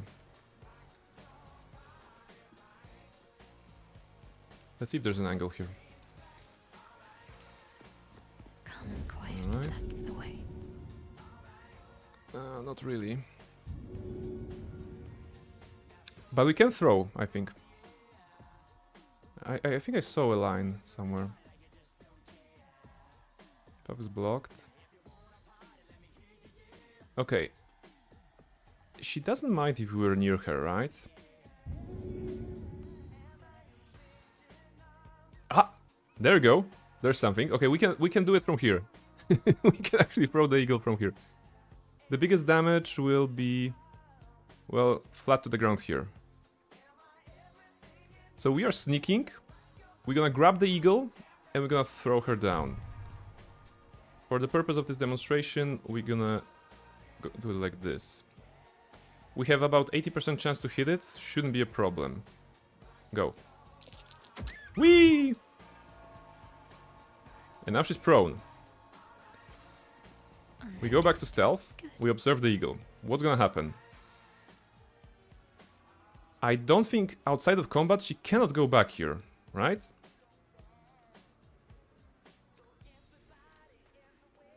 Zero damage? No, she took 2 damage on the fall, I think. Yeah, was hit for 2 bludgeoning damage. But... are you ready for the greatest adventure ever? Now that we know we can move the eagle with the minor illusion, can we make it to here, get her on the cart, and move her all the way back, maybe towards the undead that are there? Or anywhere, to be honest? Let's give her a ride. Oh, okay, this is like making negative progress at this point, but let's see if we can actually ride with her.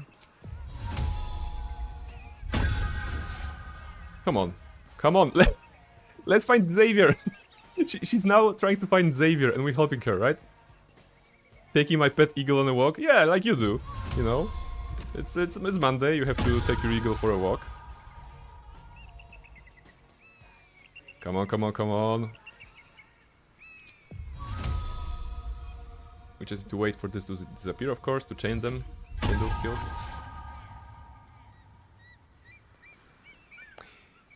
In fact, if I, or when I do another playthrough, I will then try to grab both the Mother and Xavier and put them here, if that works, you know?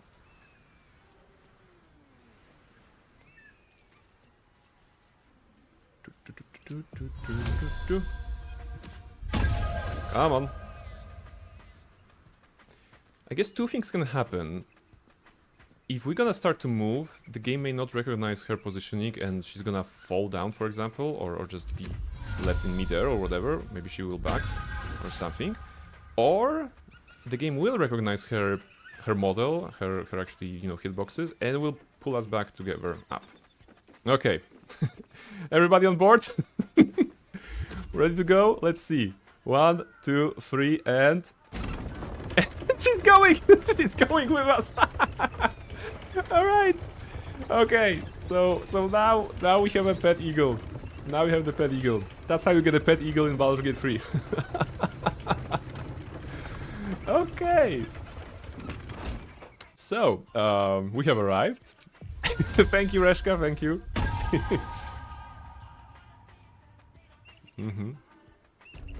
So, very good pet eagle. Now, how do we benefit from that?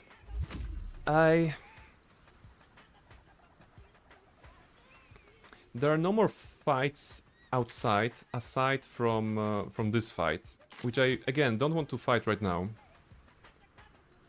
But I wouldn't mind sending an eagle there to see if they're gonna attack the eagle.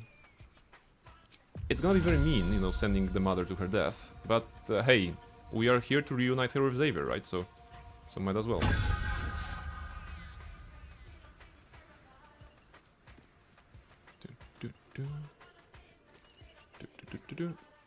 Let's see.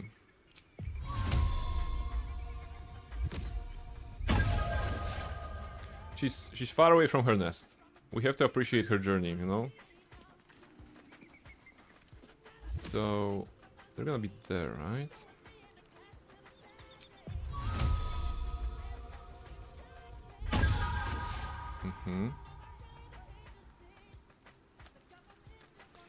I guess two things can happen.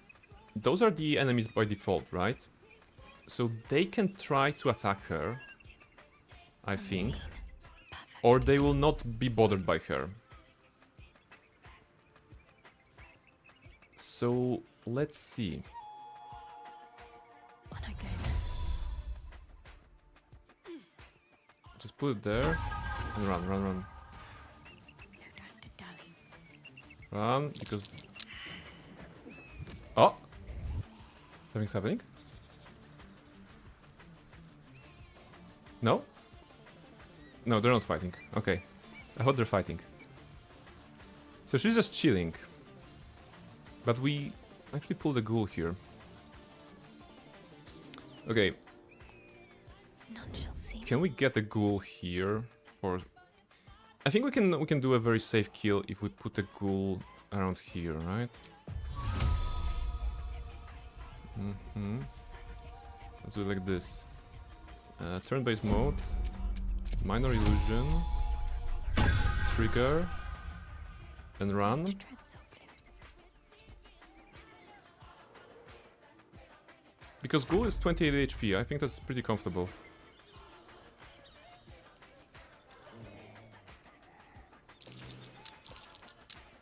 Okay, he didn't see us.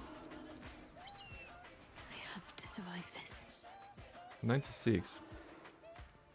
If we one-shot him, he shouldn't trigger the fight, right? If we do it from ranged. And from stealth. Double shot for safety.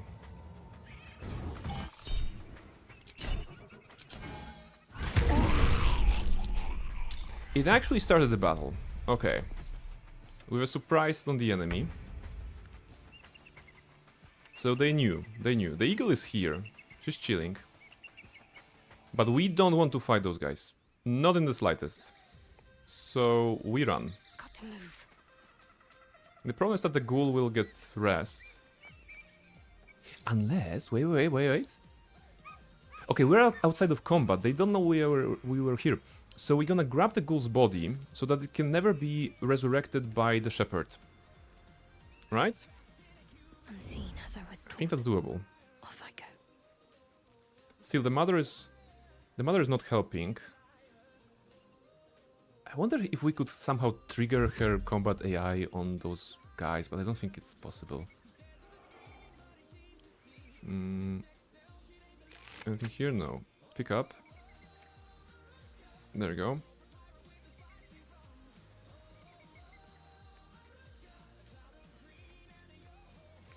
There's a ghoul. I think 2 ghouls, 1 ghast, and 2 shepherds. Was that it? Maybe we can get some XP out of that. Still, there's no point to having the mother there, but...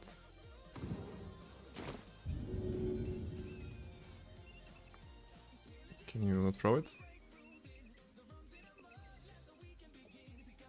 Okay, then just leave it here. I must keep going.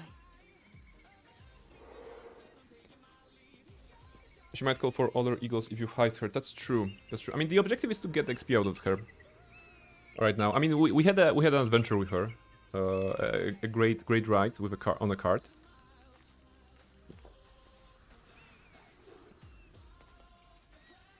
Because if I fight with her and their guys, they're gonna be all part of the same group, and I think they're gonna try to attack me.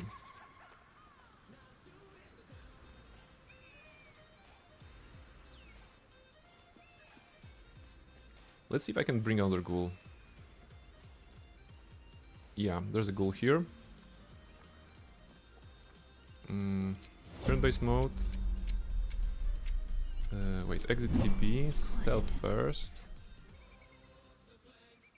I want to get this guy here and then one-shot him somewhere. I don't have Bardic Inspirations though, so it may be a 2-shot, but it's still gonna be very safe if I do it here while those guys are surprised. Okay, Minor Illusion to pull this guy up. It's gonna pull the mother as well, but that's okay.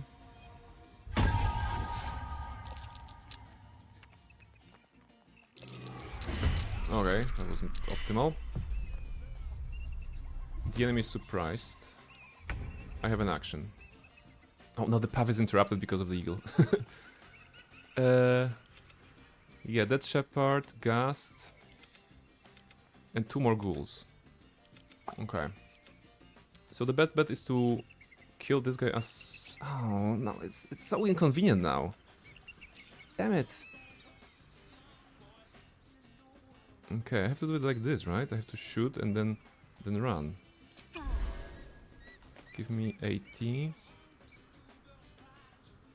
Can she even make that shot? Okay, she can make that shot, just needs to move a bit. She has momentum, so no problem there. Path interrupted, I know, because there's a big ass eagle in the way. Okay, let's try to attack this one with a special arrow of some sort. In a way so that it doesn't damage her. So maybe not an explosive one, maybe just arrow of lightning, right? Well, it's still an explosive one, but I somehow trust more those than the other ones. Yeah, here hits, but here doesn't hit, so this should be safe. Okay, let's go.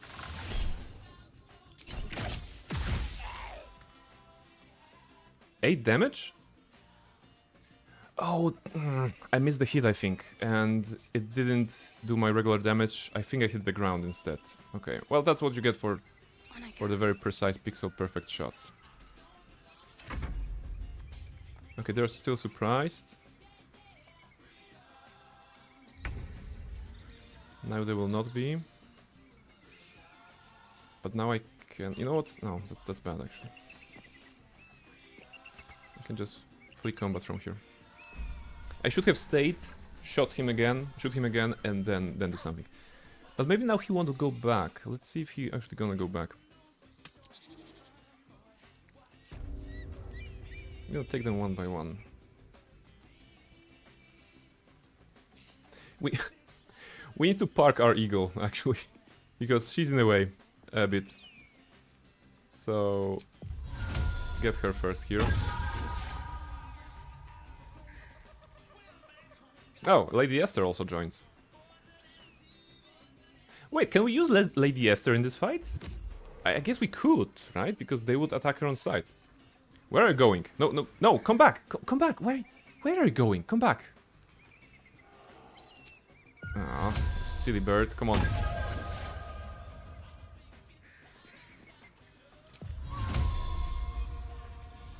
There you go.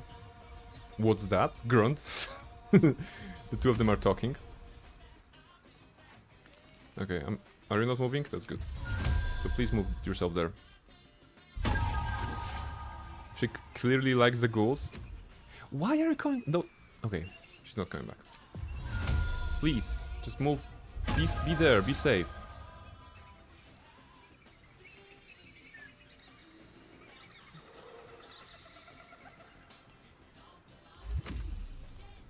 Lady Esther doesn't mind. She's just chilling. Mustn't let anyone see. Okay, going back to this ghoul, the singular ghoul. Maybe I don't need to pull him actually. Maybe I can just do some sort of a fire arrow, but precisely this time. 70, let's get more. They're gonna be surprised because we are hiding, right? So Focus. Strike true. I will be able to run away if necessary. Would in her name. Okay, this one was obliterated. Thanks to Cold the Weak, actually. Calm and quiet. That's the way. Now, I need the body. And I don't need to engage anything else, right? Best step softly. Quickly gonna steal the body.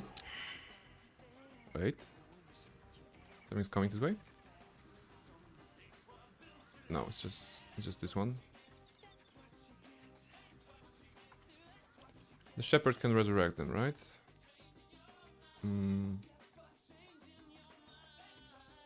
What was it? Was this one? I think there was something about resurrection. Ah, they're big. Okay. I should grab that. Wait, perception failed. Oh, shush! I forgot. This area is there are traps in here, right? Yeah, there are some traps in here. I forgot about them. Not sure where they are, but they're somewhere there. You know what? Maybe it's not worth it.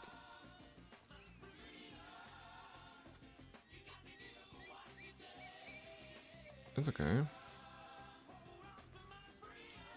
Pick up. Alright, now we're moving, now we're moving. Onward. Okay. So we have killed 2 ghouls. Without the help of an eagle.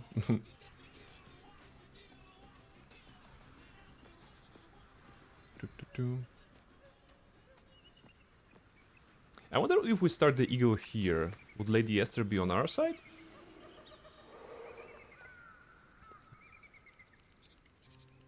Probably she would not engage at all, right?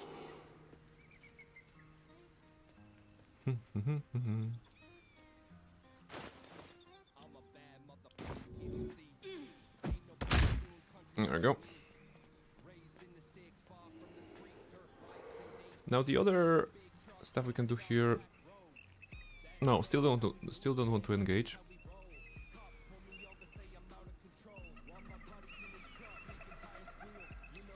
I guess like the best thing to do would be to kill the eagle. But I'm not sure if we can even do that. I mean, not from here, of course, but...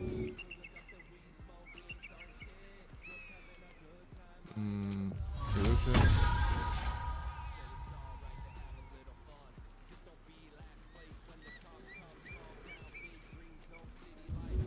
Push 60. No, it's actually not doable. Where's the ground on which you'd take a lot of damage? Maybe here. We need to find the ground for her.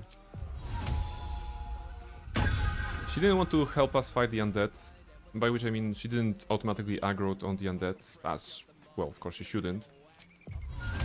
So now we're gonna get the best, the next best thing out of her, which is XP.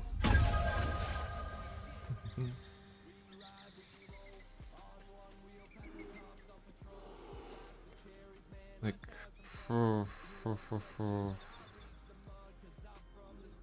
there's nowhere good, nowhere there. Oh, here?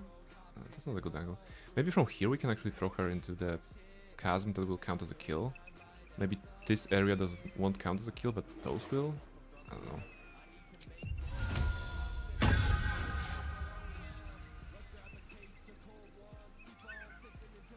Or maybe we can just start the combat with stealth here, and just kill her normally. Maybe I'm just overthinking this. She's just one big bird.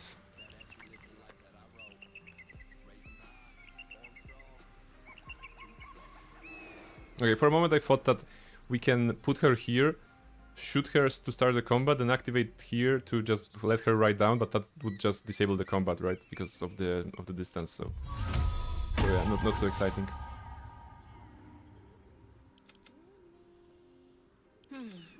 Onward. Ever onward. I don't want to be on the next to the edge.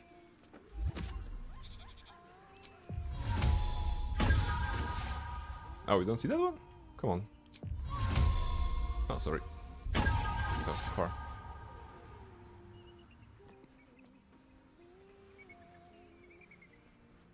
Like getting a push from here would be nice. Well, let's see. Should be doable. Oh wait, you can go further? Come on. Oh, she can go further. Alright. Wow, the game is not liking me today.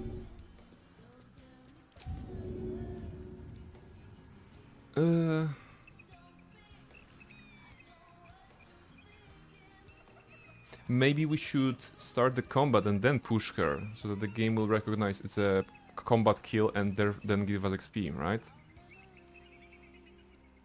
Maybe that's how it should work. I'm guessing.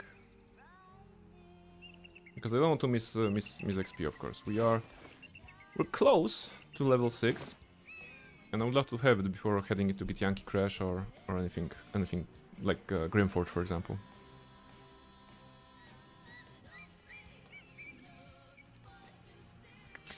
What happens if I do melee on her like this? She's gonna be mad. She's gonna start the combat. Her initiative is +3. Our is +7, +9 actually. That means if we roll 1, that's 10. If she rolls 4, that's 7. So we will always be first. She's gonna be surprised. No, she's gonna have a dialogue about don't attack me or whatever. Xavier gone back before me. Okay, whatever. The fight starts, and now we push. 60%. Oh shit! Yeah, of course they come back. They come back when they're like this. But she's surprised at the very least, so that's okay. Run. On the move. Mm-hmm.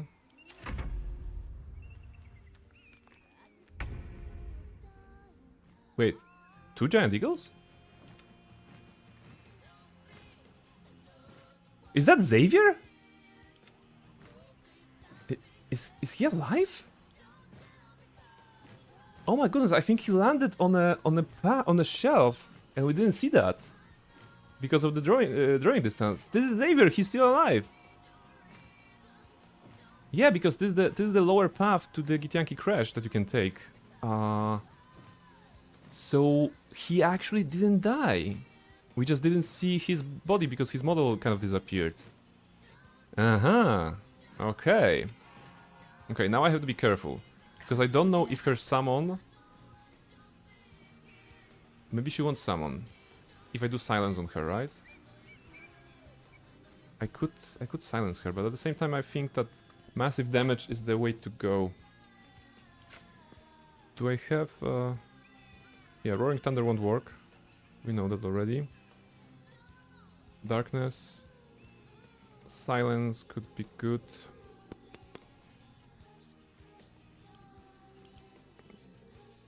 She's a multi-attack. If the target is prone or restrained. So she's gonna try to knock us prone with the wings. And if she does, that's game over pretty much. So you have to be careful here. How much distance we can cover?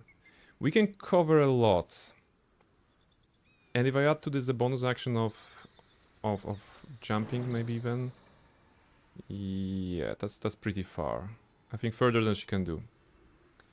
Okay, let's burn her a little bit, I'm guessing.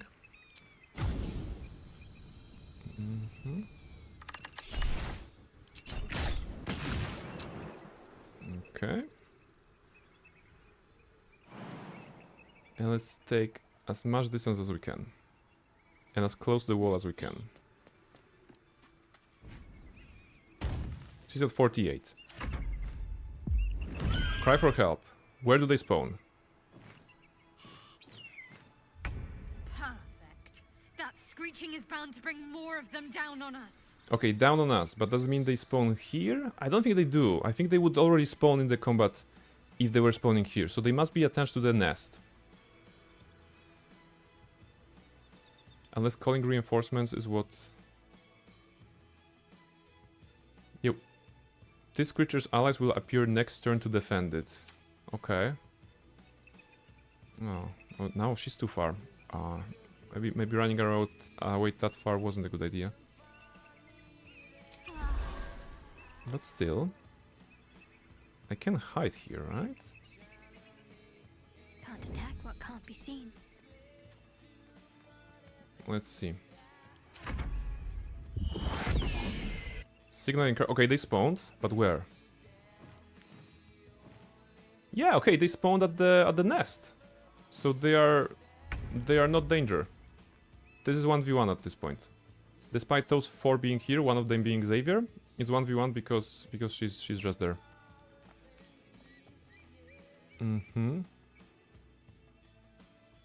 So now we just need to be careful not to get pushed somehow, right? So I guess fighting her here would be the safest. Can we Call daggers her? No, you know what? I'm gonna wait for her to approach me. Oh, she's not approaching. Okay. Yes, because she cannot see me, right? I'm out of line of sight. Those guys cannot do anything. But I have to be mindful of them when I go back there, because I can accidentally aggro them, and that wouldn't be very great. So now, again, I'm stealthing, so she doesn't know where to go. Alright.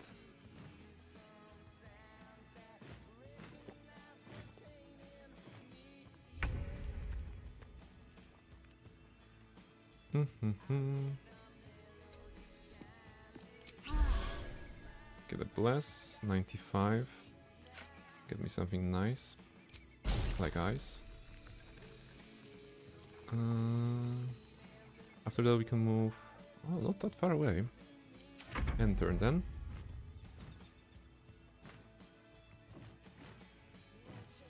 I'm just saving whatever movement speed I can to be at the safe distance at all times.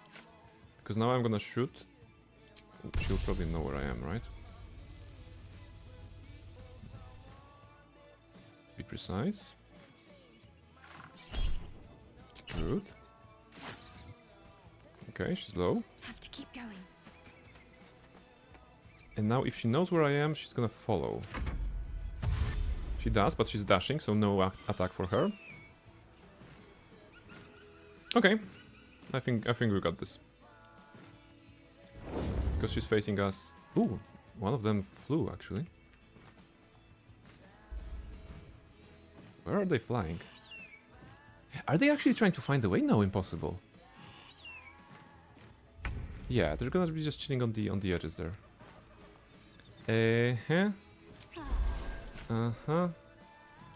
Acid. No acid, because acid, we're gonna leave this thing on the ground and that's gonna annoy me. Ice. Hit. Oh shit, 7. If there was one more... Oh, why do I have to be so unlucky? If she was at 7, sorry, if there was 1 damage more, she would die to Call the Weak, I think. Okay, the distance, I don't think she can get to me, right? Okay, she's dashing. Now she's melee range. Look at this guy, he's trying to find a way. But just like Gremishkas, they can't really find a way there. Xavier on the edge there. Okay, 95 to hit. Hit. There you go. All of that for 40 XP, but what a journey that was. Now there are 4 more birds, right? We have to be careful with them. They are a group. But I think we should be able to do them nicely. Welcome rest. Doing a short rest to get my barding inspiration. Now Xavier is standing there. We don't see that yet, but we know that. If we can engage the birds one by one somehow. Will they aggro on site? Right now they must be red, right? Because the moment we attacked the mother, they all became red. So that means they will aggro on site. The question is where is their site, right? Because most of them were looking like our way here. But we cannot be sure, so we need to investigate now. Because if the mother dies, they don't despawn, right? So they should still be they should still exist. Ah, actually, one is here. The one is just here, in a perfect place for us to shoot him. Back at the Gremishka's place. And this can be very good, right? We can get this and just do it like that. 95. Go and go. Okay. Now, they are all surprised, so we have a free round. Let's see if they know how to get to us. They are eagles, for fuck's sake. They can fly, right? This one will die, of course. But the rest of them should be able to find a way to Shadowheart somehow. 56. Come on, no, don't give bless. It's 8 damage. Just do any sort of damage. Fire. They rolled 14, okay. He's gone. Now we jump here. And we observe them. He's screeching. He didn't use a fly action. None of them did. Let's see more. Okay, they don't know how to approach us. At least not right now. Right, the distance may be too big for them or whatever. Let's try to take Xavier down then. Technically we can flee combat. And then come back there. Unnoticed. Good. The reason I did that See a way. is not only because it's faster, but now we can start the combat on stealth again. Now, can we see this bird from here somehow? Yeah, okay, we can. Do we have a line of sight?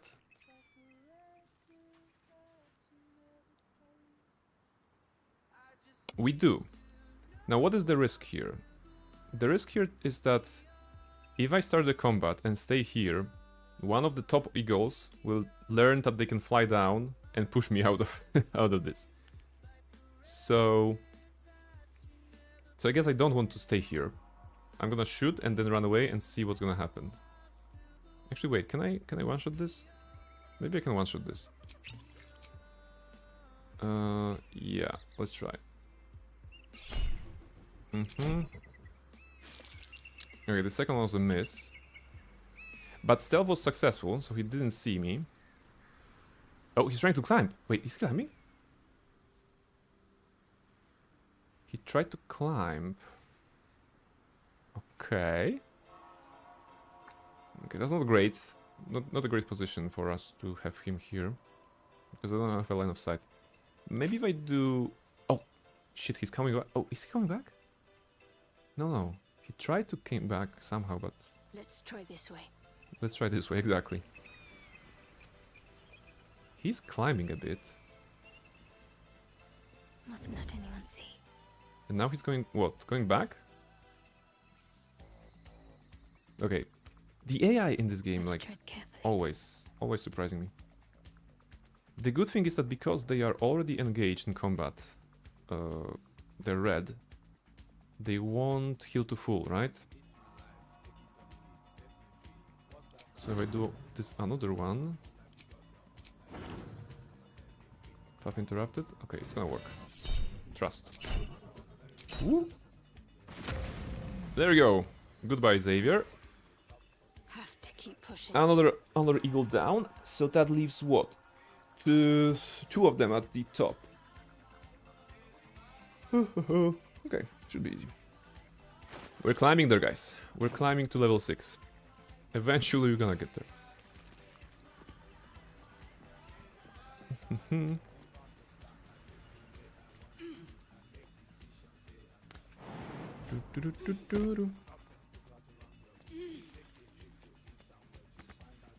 Now let's jump in here. Quiet as a mouse.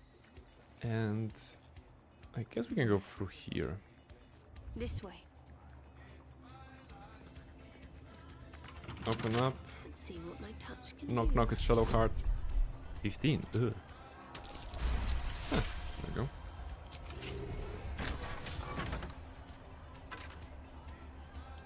Journal. Don't need that. Unseen. Okay, there should be... There are guys up there, right? Somewhere. Ah, there's a giant eagle in a very good pushing position that we learned leads here and not to the oblivion. And the other was... I don't even see the other one. Off I go. It pays off to know where your enemies are if you're in honor mode. Okay, the other one is here. Oh, there's two more. Oh, okay. So I'm pretty sure we could aggro this one. Do they also have multi-attack on prone? Yes, they do. Okay. Easy to hit. Intelligence 0. A -1.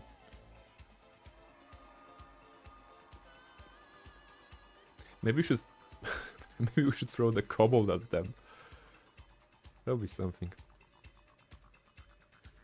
If I attack from hiding and succeed on my stealth, which I should, he will not know that I was hitting him, right?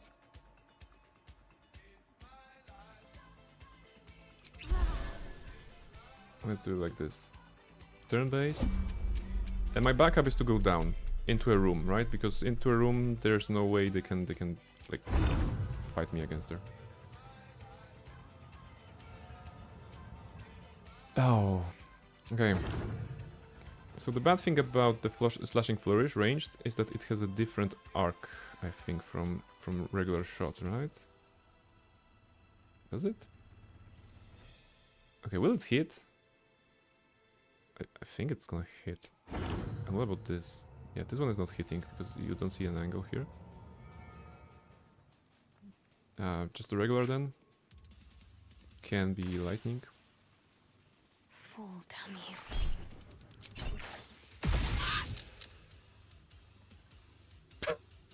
What is this? Why did you jump up? Why does one jump up? It was just a... It wasn't a pushback arrow, it was a lightning arrow. Okay. Need to keep going. Stealth was successful. So we can try to benefit from that. Okay. Exit TV mode. You gonna investigate? Yeah, you're gonna investigate. Unseen as I was taught.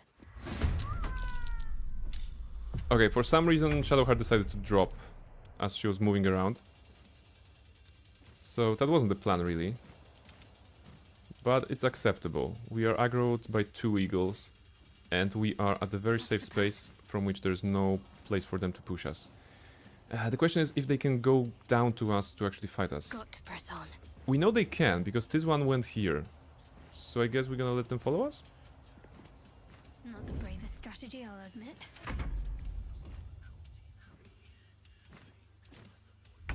I think they can. Wait, let's try to make ourselves visible. Okay. Missed the talons. Alright. Just a regular attack? Or slashing flourish melee? Yes. Just a regular attack. Should be just a normal fight 10. 85. Get the 95. Okay. 212. Missing. What kind of bonus do they have to the talents? They have... They rolled 6. And they have +7. But Shadowheart is 18 on the AC. Okay. Go attack. Crit! Okay, still not enough. Let's use the pommel strike to bring it home. Brought it home.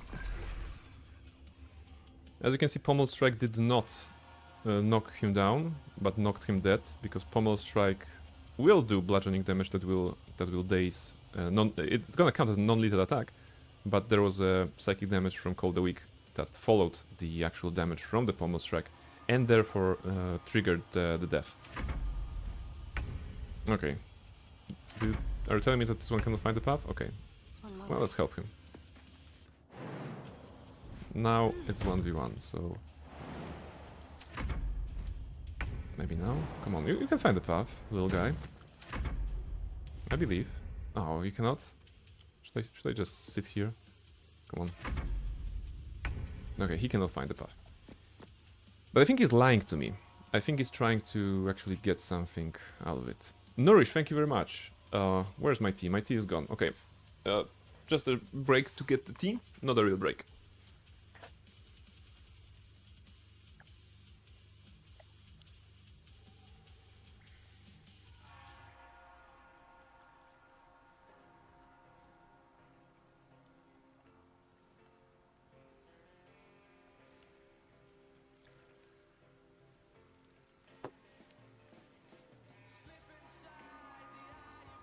There you go, thank you very much, Reshka. It's important to drink when you're fighting eagles. I guess it's important to drink, all the time. By the way, Mischief is awake. So have a cam of Mischief. Yeah, alright. So I think this guy is lying to me, and he will actually know the path to get to me the moment I get closer. So I don't want to get too close. And especially don't want to put myself in a position where I can be pushed to the ground. Okay. Okay, he doesn't see that? Will he follow this thing in combat? Maybe it's too far?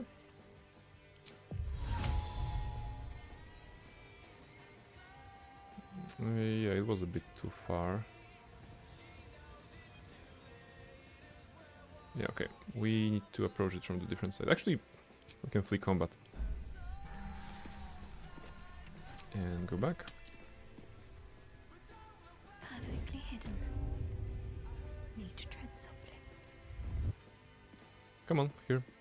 Got go. to press on.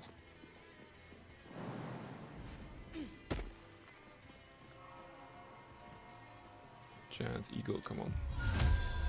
If I do it here, it's gonna be enough.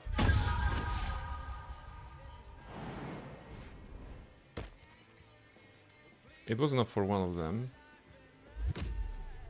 Will he come back or not? They're not very smart, those eagles, aren't they?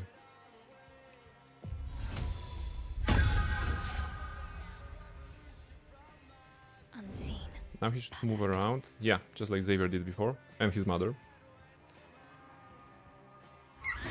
No, actually noticed us. It's okay, it's 1v1. So our best bet is to hide here. I mean, be there.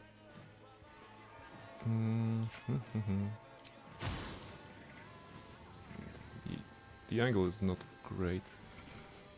Hope I can get this shot. Try. Perfect. All right, that worked. Got to move. If you silence her, she can't call for help. That's true, but the mother is already dead. Mother is already dead. Those are just the adds that she actually summoned, which I'm not against because that way we can get some more XP. But yeah, silence is a very useful condition in BG2, BG3.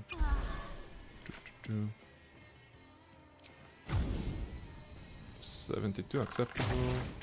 Use Oh! your lithid potential. Miss and miss. Wow, okay. But now he's wet. That means double damage from cold and from electricity. Is he still wet? No, no longer wet. Okay. Melee attack that will do some damage. I just want to trigger Cold a week. 72 on ranged in melee in point blank?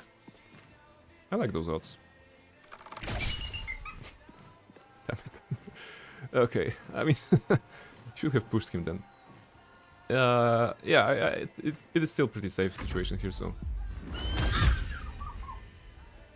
Okay, I got hit by 17. I should not be saying anything, right?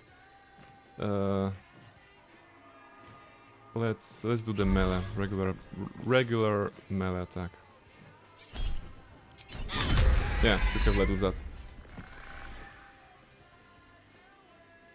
It was stunned for a second. Now our Shield of Trolls is gone, right? It helped in this combat. Not gonna lie. No, you should be saying more. It's good content. Yeah. Let's kill the last eagle. It's the easiest one because it's the last, right? Right? Nothing bad will happen. Oh, it's two more. Okay. So if it's two more, we need to repeat what we did. No burp. Those burps are evil. I'm pretty sure.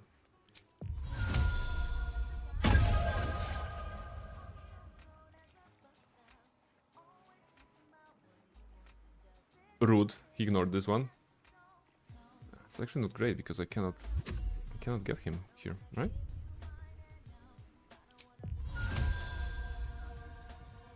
No, I can. Oh, he doesn't want to move. Okay, that's a different situation altogether. And also he's looking this way, so climbing here is not a great strategy. Because I'm in full sight, full view here. Plus they're twisting vines. Not great. Okay. 57. Can I really not move him?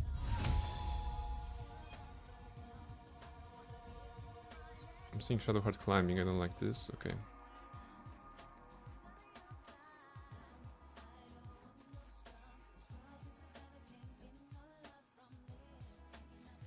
There's a nice place here on the side that gives some elevation, but still falling there also not great.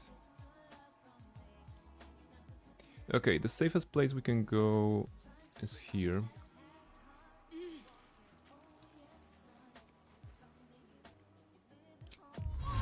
Now he's pushable, I think, from this angle, but this one is looking our way. So what if I do it like that? Oh. He's going my way. Hiding was successful and I entered turn-based mode. So that's actually good. No, I tangled myself and he's gonna come down here. It's okay. Why didn't I should have burned this all to a crisp. Okay. It's okay.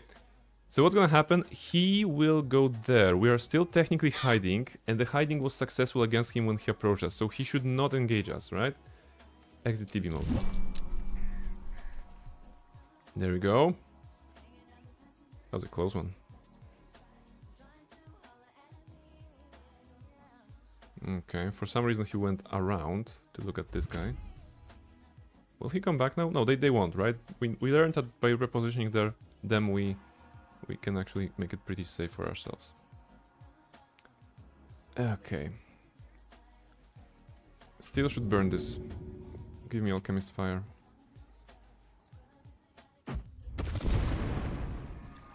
There you go. And that's a good color of a vine.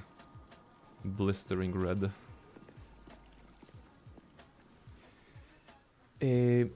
Next stop will be to...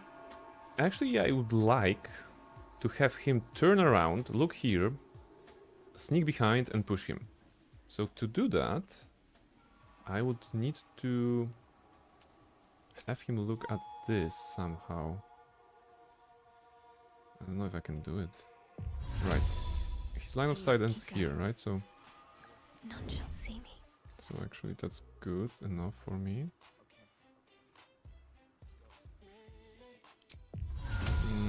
No, turn-based. Illusion without you moving, right? What I need is for him to just not look in the middle. He can look to the side, whatever. That's good enough. Huh?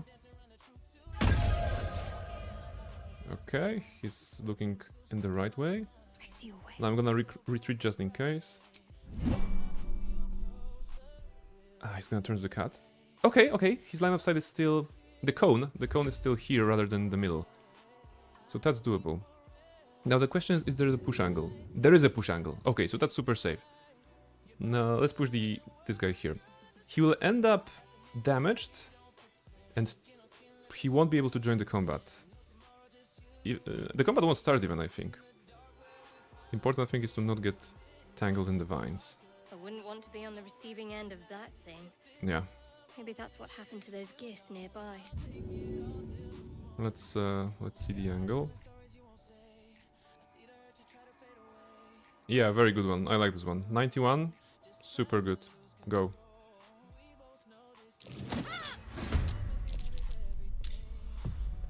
Okay. He's surprised. He didn't take any damage. Maybe, well, he has wings, so maybe that's why pushing him didn't do much. But the point wasn't really to do damage to him, it was to get distance.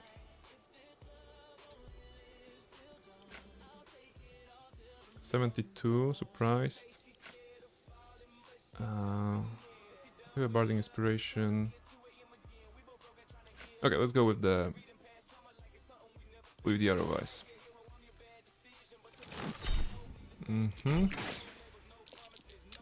Okay. Now we're far away. He doesn't have enough movement to do anything here, but... Oh wait, he's gonna be surprised on the next round as well. 9 meters, which is half of what we can do. Wait. Where are you trying to... Why is... For some reason there's Shadowheart being pointed here on some angles. No, we just want to be up there. 72. Go with this. Oh, really? A miss? Okay. Now, is there any danger here? Or him doing a flight and then doing something? I don't think there is, but Featherfall potion. Just in case, you know?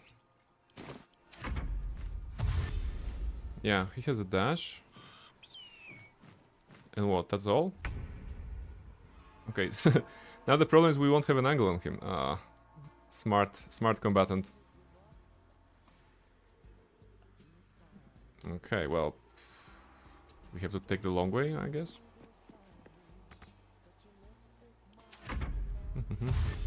It's quite damaged already. Where is... What is the path? Okay, now he's in the building. Now we need to fight him in the building. He doesn't have enough movement to fly up. Yeah, from this location to the top, there's definitely not enough movement. So He's gonna take the stairs. He's gonna take the long route. We may observe. Okay, right now he doesn't even try. Yeah, okay, it's up to us to get to him then. We can help him by getting there first, though. We can close some distance. Okay, maybe that's gonna help him. Mm-hmm. The AA found a new way. And this way is where? He wants to go here, here, here, and probably through here, right? Still, let's observe.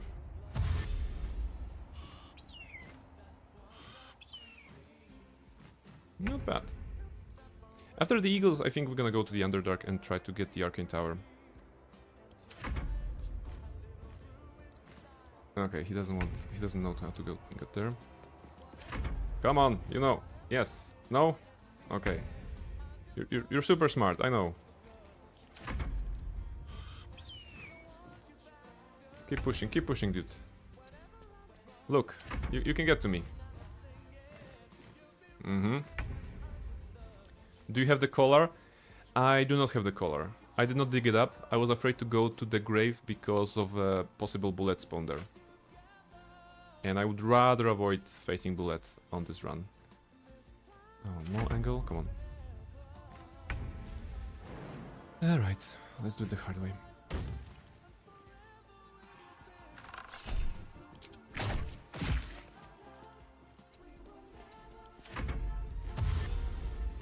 Especially since what? In honor mode, bullet has diamond scales or something like this. An additional layer of defense. So regardless of my DPS, it would take a long time. Why the miss? Really? Okay, I rolled a 3. I guess that's acceptable. Alright. Now it should work. 95. There we go. Okay. One more eagle.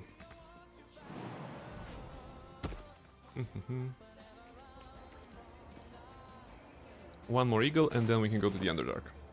99 chance to hit can miss 2. That's true. That's true. It is not as bad as XCOM games, right? When literal 99 with a point blank shot with a shotgun misses.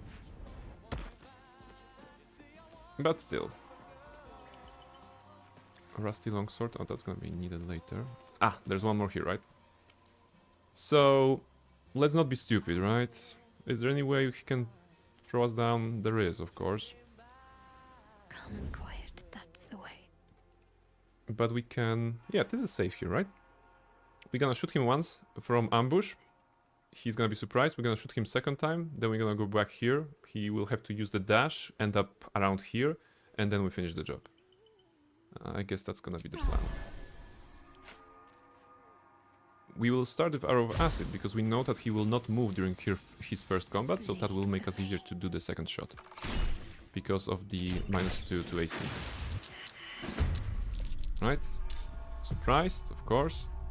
So we get ourselves a bless. Now... Wait, oh, he doesn't have acid? Okay, because he's a flying target, he doesn't get the acid penalty, I guess. That's okay. 27, sir. Get a fire arrow in the face. Okay, clearing the vines. He's at 12. We move. Now he has to move because he doesn't have enough movement to get to it. Oh, he dashed and stopped there? Okay, why do that, sir? You should be following us, come on. Okay, well the AI seems to be a bit broken. He's gonna spam dash, right? I guess he's just trying to, you know, get all the speed in the world to get to us in one go, right? He's just stacking speed. Somehow. How about now? Can you get to me? Now you can, alright. Okay, 12. 85 to hit. That's not good enough. 95 to hit. There we go. Alright, all the eagles are dead.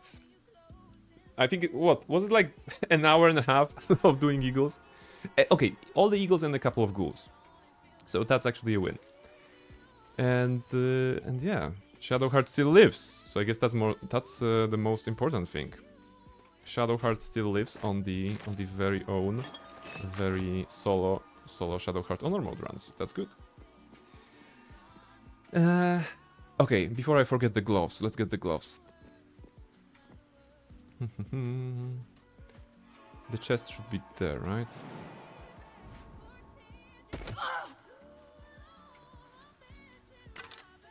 We don't need that. There you go, painted chest.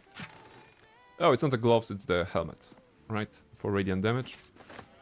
Not something that we need right now, but it will be very important later on as we progress. Yeah, because we're gonna do a light cleric sorcerer in Act 2, I think, to combine the radiant damage and get some of the reverberation and the boots of stormy clamor. I think that's the name of the item. So it should create quite a nice build for us in Act 2. There you go. Here, where's the way down? Actually, I could jump. Wasn't there anything here? No. Ah, healing potion. Nice. There were vines somewhere, weren't they? Yeah, okay, from here.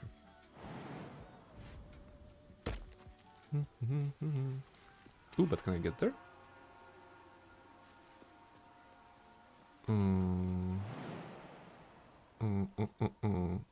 Yeah, okay. Praise the 21 strength.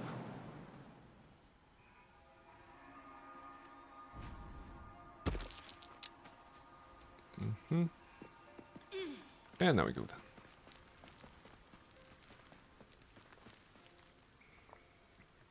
So the reason I'm going down here is to secure the path to Githyanki Crash.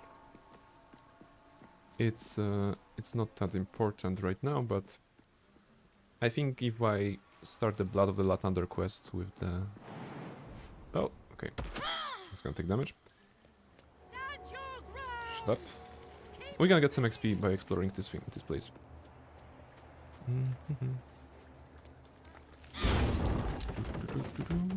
24 slashing, wow. Let's see. Okay. Shadowheart is not a cleric, so she won't get a lot of good stuff. Oh yeah, nice. Hey, 240 for exploration, good. But the Blood of the Lathander is a very fine Within weapon. the artifact, a feeling stirs. Uncertainty. We Your don't need to do curiosity is this. getting the better of you. Yeah, that's good. Do not let it. Stay away from the Potions, no. Githyanki. Stay away from the They're Githyanki. hunting you. For today, They probably want yes, the but artifact. maybe later on. They'll stop Maybe on at Friday. nothing The to blood take it of from you. Lathander, spilled in holy battle Eh, with Sanister, immortalized Holy here blood for wasn't all like to the worship. wasn't like a check here or something. So they kept the Yeah, blood there you go. of Lathander That's this one. here. Oddly surprising it was looted. So that's 30 experience, and that puts us at 5 to 7 to level. See, if I killed some of the druids, that would be very much closer.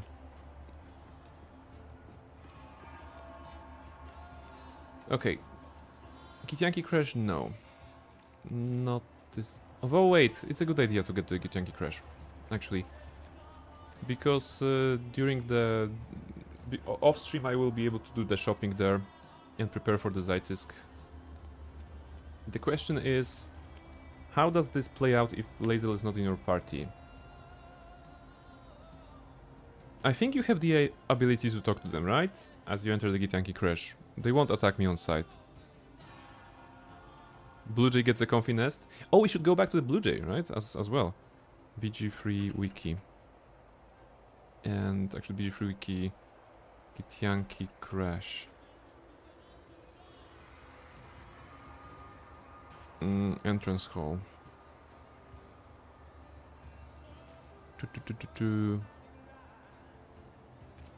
Upon entering, yeah, Farak starts to question the party. They have several options.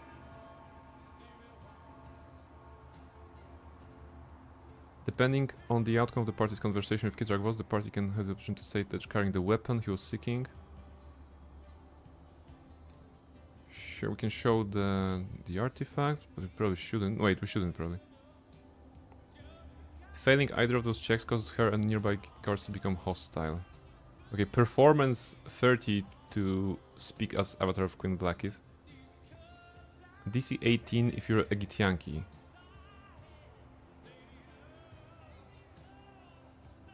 I guess we should pretend to be a Githyanki, right? Transform into Githyanki. You do have the hat. I do have a hat, and I also do have a spell from this. So, I guess Githyanki Persuasion with DC 18.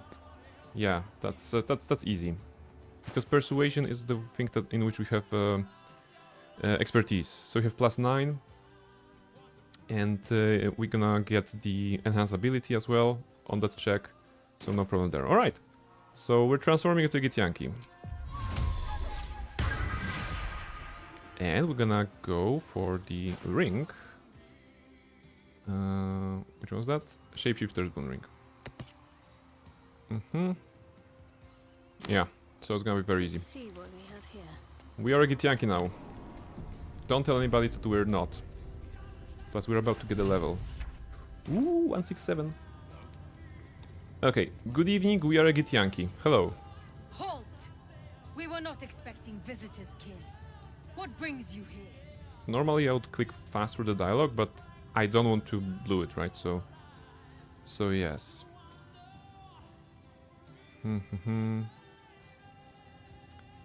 But still, listen, I'm infected by Gake. Your mandate is to aid me. Will they be like, oh, I'm gonna kill you to cure you from that? Or we can also tell about the thing.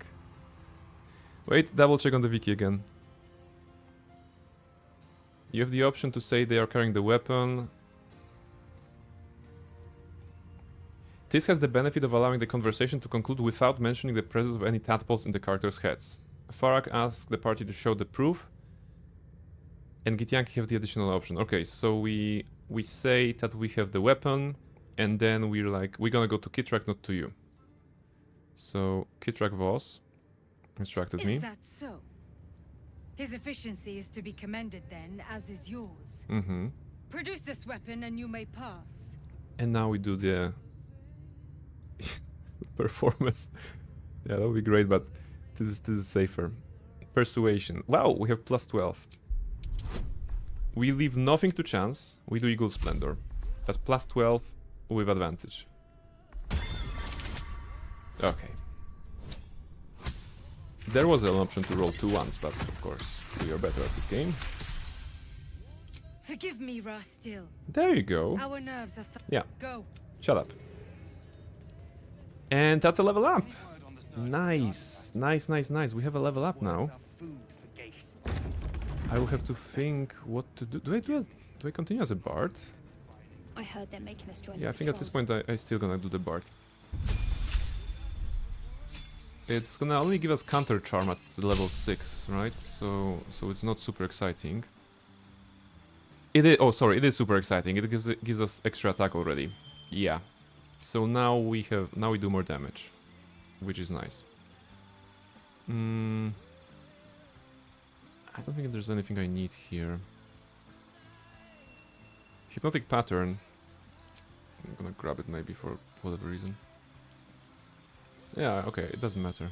What matters is that we got a few extra hit points, and now we have the extra attack. So that's alright. I'm gonna unlock this. We're gonna say hi to the merchant.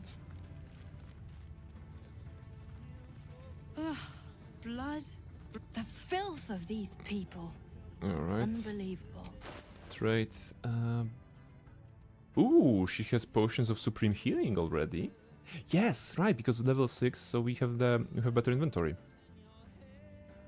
Arrows of humanoid slaying, arrow of aberration slaying, and we have some nice, very nice items here. Let's go and steal them all. And by steal, I mean we're gonna... One of the rare times in which I will actually use a party member, because it's faster. It could be done solo with Shadowheart, but it's faster with Will.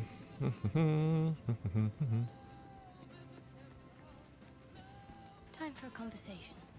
Welcome to... Not besides. I find it gives one... I'd like to join me.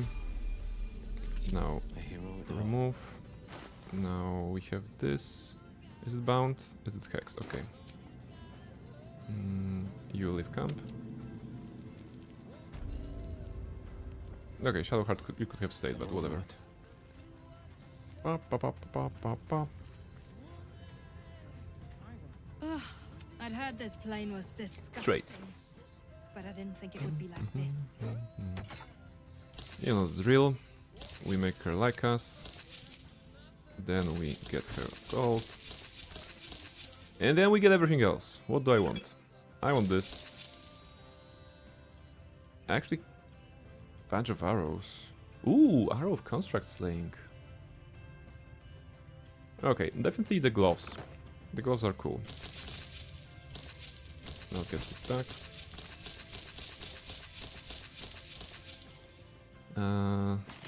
You know what? It's... Ooh, Daredevil gloves. That's gonna be relevant. Daredevil gloves will be relevant to a build I want to try, but that's gonna require a druid of level 8, I think, so not today. Unseen Menace, yeah, whatever. Witchbreaker. Laurentian Wrath, one of the 2 longswords that have a finesse property in the game. I think 2 of them. One of them being Falar Aloof, the other Laurentian Wrath.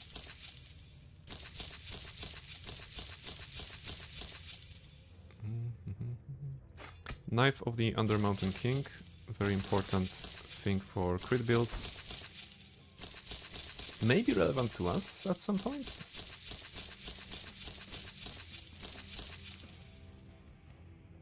Defender Flail, that's important.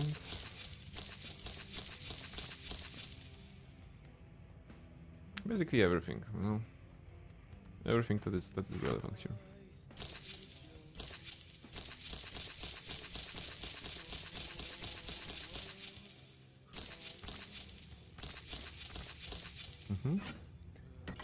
Okay, I don't want to spend the entire night here, so I will just reset her inventory once to get some extra what? Potions of the better kind that she offers. Haven't had enough yet? No, I'm gonna take everything you have. Come on. Wait, barter. Just give me that. I actually used quite a lot of arrows during the eagle fight, so might as well replenish that.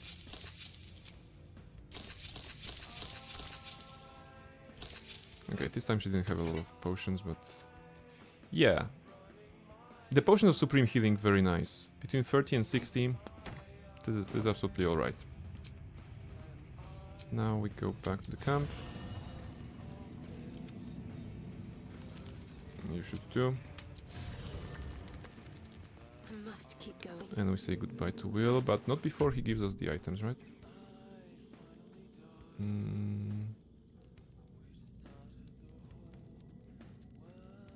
Wait, where is the thing? Where's the malt that he was holding? Defender of the people. Ah, here, okay.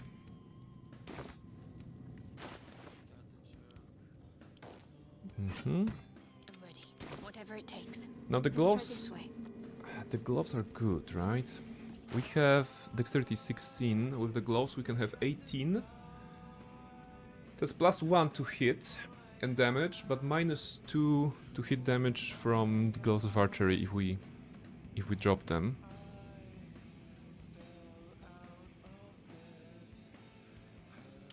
Plus, do we have? Yeah, okay, we have martial proficiency, right? No, we technically okay. We wouldn't be proficient in this one. It's not really relevant, but okay.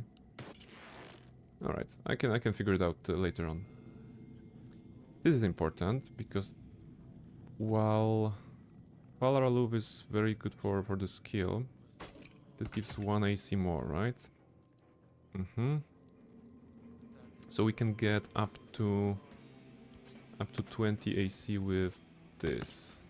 Okay, that's actually not bad.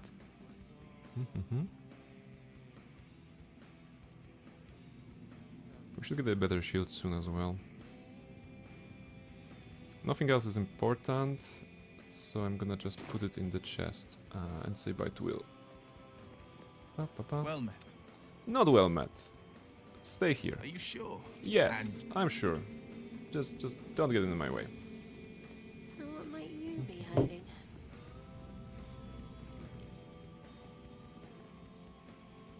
So I guess now we're gonna go to the Arcane Tower. With level 6, I feel already safer. So it's not bad. We will just need a bunch of arrows of electricity, I think. And that's gonna be it. Did I put something on? Oh, the gloves. Yeah. Just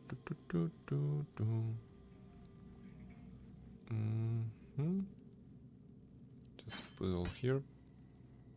And here. And... yeah, this is gonna be...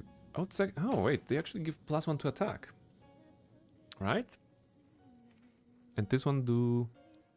okay, so -2 damage, but it's gonna net us +2 to hit. Yeah, okay, we're getting closer to the sharpshooter setup. And yeah, we need to... I just need to get the Clap of Hill Giant's Strength from the Arcane Tower, which should be named a Clap of the Ogre's Strength, actually, because Hill Giant's Strength has 21 strength and the Ogre has 19 strength, and the Clap is giving you 19, unlike the Elixir, that is the Hill Giant's Strength. And I just realized I was super nerdy, so I apologize. But yeah, we get this, we get this.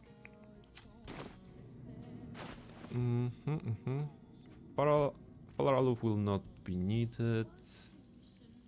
Yeah, it's okay, right? Whispering Promise, yeah. Okay, Underdark. Different region? Yeah, sure, right? Yeah, no problem here.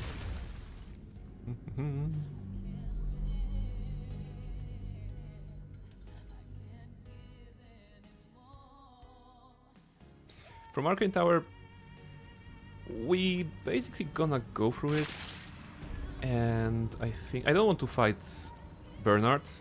No reason to do so. It was a fun fight during the honor mode run. Again, 4 people. I remember that I pushed him out of the tower, and then he spent a couple of rounds coming back. Actually, he went back pretty fast, but it was still an adventure.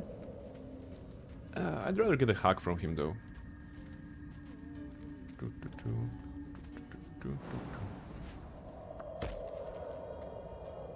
I think you can get XP for exploring the hole, sticking your hand there. A bit risky though. Okay, a knockdown from a bullet, but it's not a possible bullet spawn, right? Here. Still. Might as well clear that. Because you never know. I think that for me the bullet either spawned here. Was it like here-ish, right? On this passage? Or just here is the default one, I believe? I don't know where else he can spawn, but probably not here, right? They just... really? That was too close. Wasn't paying attention. There is a secret for exploration here, and there's of course... oh, the Kuo-toa, right? With the Kuo-toa, I guess we solved it with just talking to them and being called Maklumpa, getting the title. we don't want to sacrifice anybody from our companions, of course. I mean, we have the ones to spare, and it's the solo mode, but it's somehow it feels wrong. All right. Burn marks. Not from someone. So what was the situation with those guys? Best be careful. They will know we're here, right? Onward. Did something dig this? Okay. Vulnerability and sturdy. Only a hit that deals 10 damage can damage it. That's okay. And we need to shoot it twice, right? Or something to disable it. Arrow of lightning. 92 hits. Strike hard, strike fast. Mm-hmm. Do not react. Okay, didn't took any damage? Really? Because of sturdy? Okay, that wasn't enough then. Wait, 2d4? No. No, wait, it should take damage. Maybe the rolls were low. What was that? Oh, it actually succeeded the saving throw against the arrow. Against the arrow itself. It doesn't have any bonuses. The DC is 12 and it rolled 19. Okay. Yeah, it is vulnerable to thunder, to lightning. So we have the means to get that, no problem. It just, I was expecting this to go faster. 81.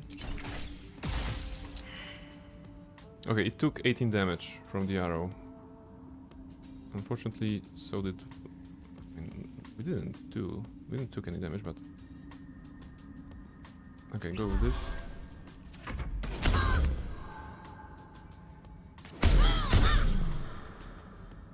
Okay, how many times will you shoot? Just don't scare me like this.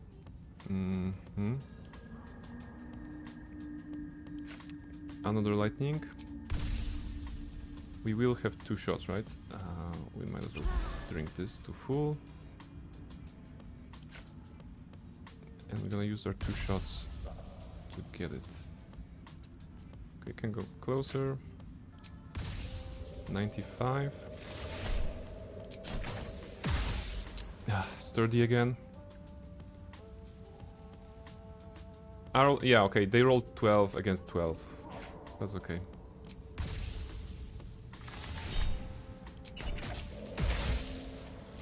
Okay, now it's turned down. Or rather, now we can do normal damage because it's not sturdy again anymore.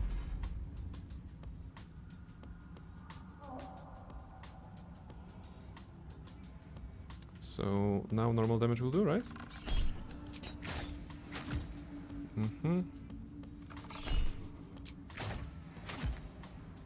Congrats on breaking the toys. Yes. Let's make sure it will not come back to life, right?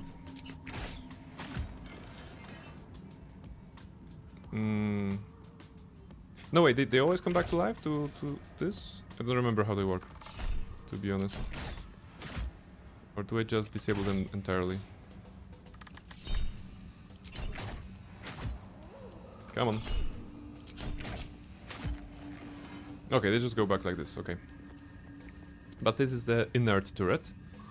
Now here's the active one, and that's the only active one, right?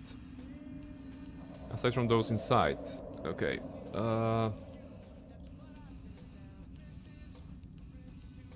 Maybe the Susur Flower? I should take a Susur Flower first, right? I usually sneak Astarion past them. I'm just thinking... If I take a Susur Flower, sneak past them, and then activate the tower, this will disable the turret, right? I don't need to fight them, because I think that's gonna be faster. Onward then. Let's get the Susur Flower.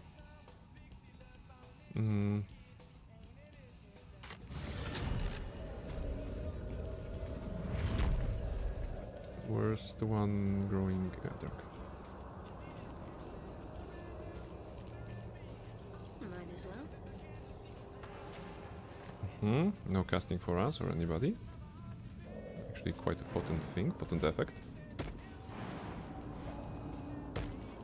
Oh look! True Soul God is still here. She's just chilling. After being resurrected by not Glad. Glad? Was it Glad?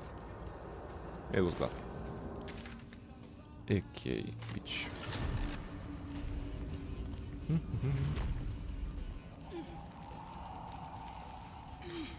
The reason I want to destroy the turrets is because they give XP, but I think if I just disable them, I will get the XP regardless, right?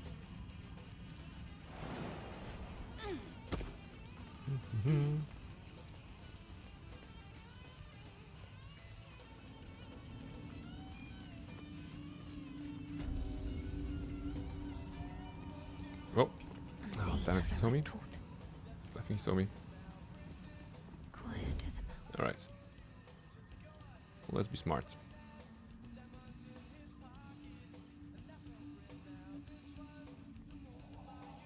We can go behind the back, right?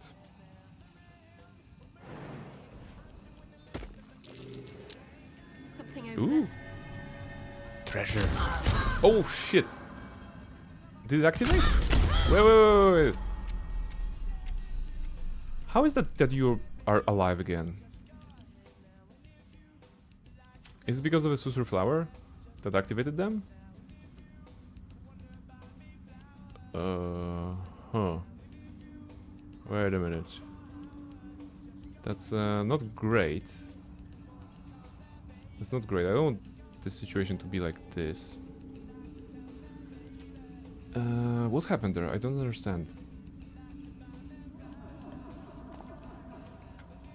Okay, maybe I have never actually passed by this turret with a flower in my pocket, and I don't remember this happening.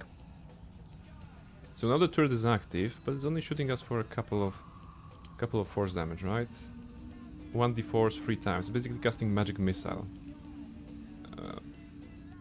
Yeah, okay, it's a magic missile. So it's alright, it's alright. We don't need to panic. And turn. It's kind of rude though to shoot us in the back as we are, you know, trying to dig something up. Now we're gonna take the healing and we're gonna destroy it, right? Just to be sure, 100% absolutely. Yeah, okay. Now it's disabled. And the turn.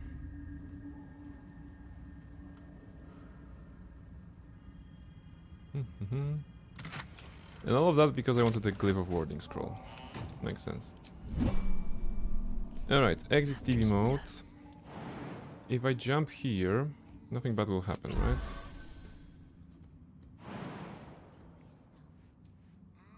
Because it will not turn my way. Better tread carefully. 95 of exploration. Okay, and now it what? Now it disabled this one? So it activated the dead one and disabled this one? How does it work? A sorcerer tree flower is draining the character of its magical energy, preventing it from casting spells. Okay, so the flower will cause you to not cast spells, right? Alright, I guess that's how it's supposed to work. Now there are turrets inside. And we want to go to the lowest level and activate the elevator and everything, right?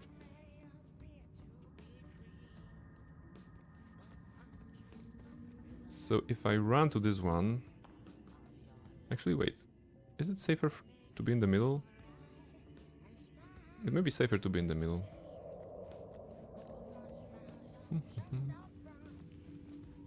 But we will end up in a field of view anyway, right? Okay. Worth locking, worth opening. There we go.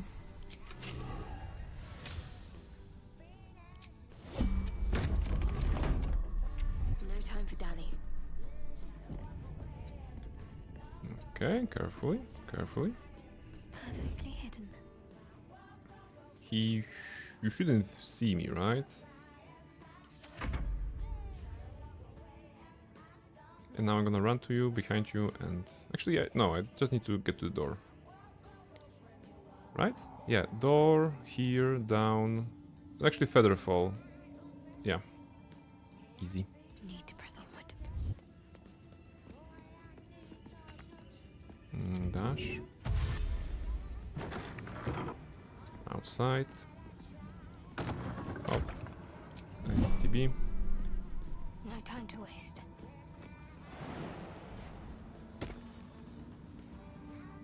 Just don't follow Shadowbard, please, in some weird way, no.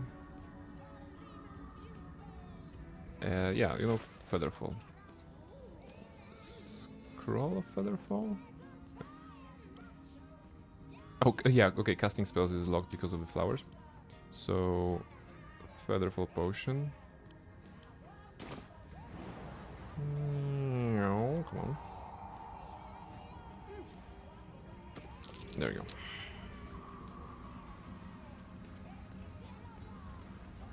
And the doors, Let's pop you open, shall we? Really? Come on. Do better. Can you please open the doors, girl? Please.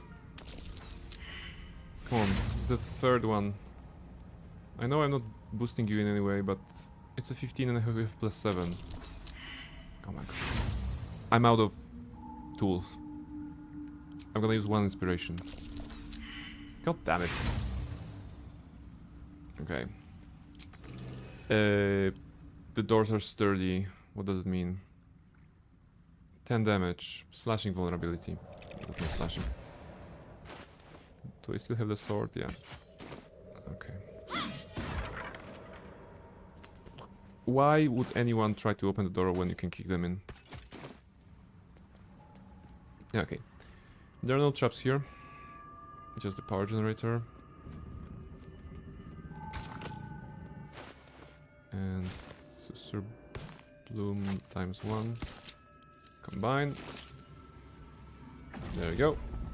25 XP and everything is light up.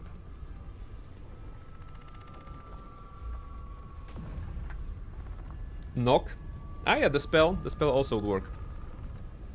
To be honest, I have a kind of a hate relationship with the spell Knock, because I feel that the level 2 spell that opens the door or a chest, it's too big of a price, right? Given that we can do it with an item, Thief's Tools, that is worth something, or we can destroy it with just attacking with our weapon, then level 2 spell for an effect like this, it doesn't feel right.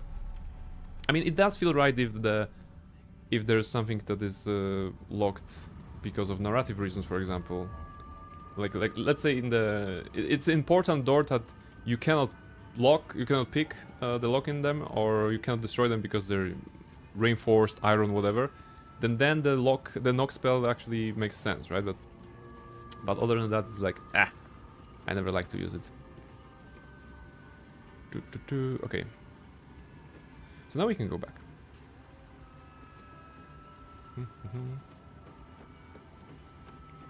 But this stems actually from, I think, the way I play this game, or at all. I'm very protective about every single resource, and I'm the fan of going on fumes rather than going on a long rest, which is something that you shouldn't really be doing in Baldur's Gate 3, right? Because of the cutscenes that you can have in the camp, the interactions, the companions and all of that, the lore, you probably should be doing long rests very, very often.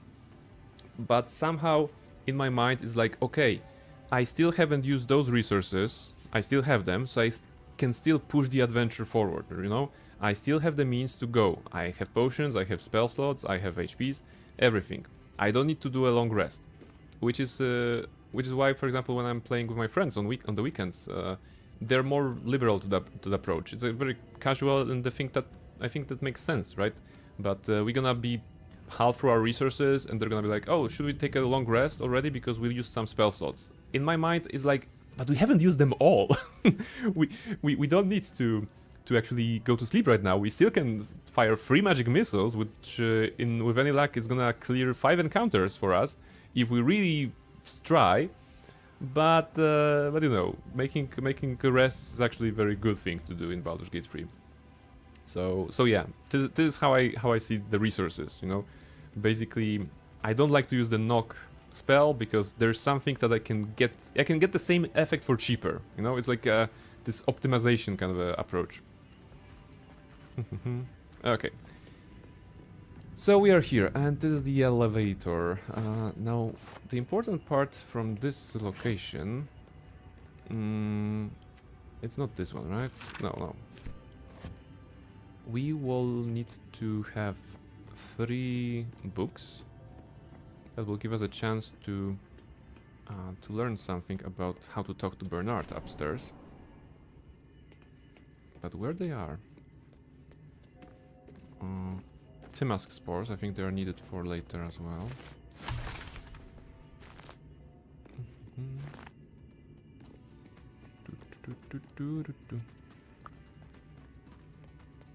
Tongue of Madness. Oh, Tongue of Madness is important.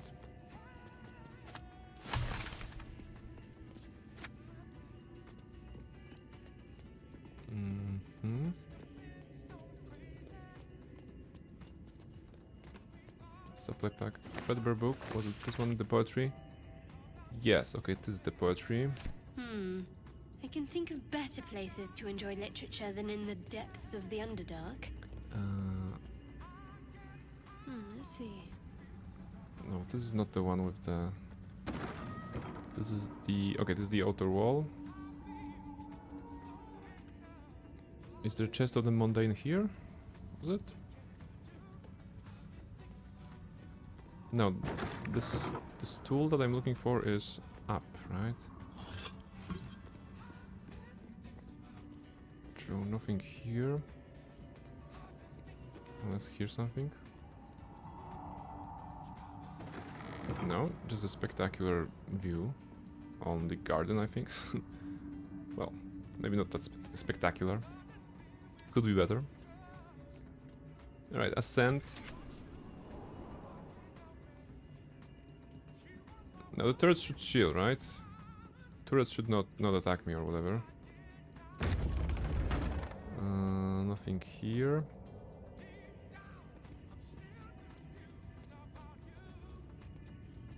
I still feel we should destroy them. Should we destroy them?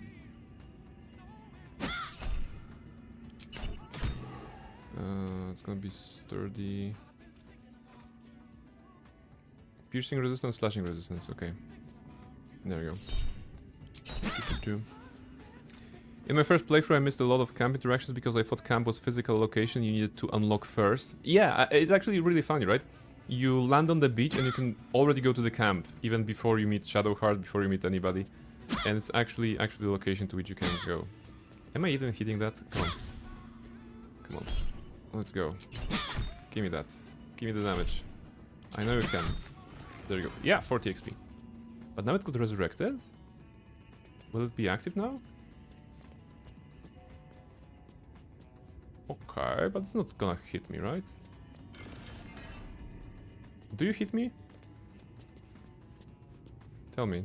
No, you don't attack me, right? Now that I have activated. Okay, so that's good. Hey, Inq! Welcome in. How are you doing? We are doing well. We have done a lot. We have been killing eagles, for example, but we made one eagle go for a cart ride, kind of. We threw some eagle to the ground. There was a lot of eagle content, to be honest. Now we're exploring some tower. We got level 6, so getting higher and higher. Well, it's still a lot to go, for us to go. And yeah, surviving. That's the most important thing. Survival is all that matters, and we are actually surviving quite well. I hope you're also surviving. You know, after the weekend. Hope the weekend was alright. There we go, 40 XP. And there's a chest of the mundane, right? Mistress Grace. There you go.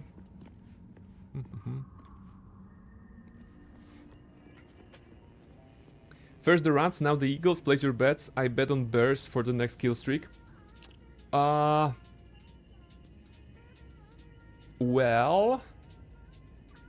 there's gonna be some spiders in the next location, but we won't kill them because they're friends.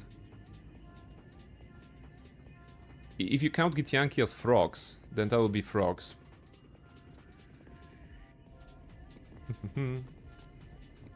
Alright, let's go up.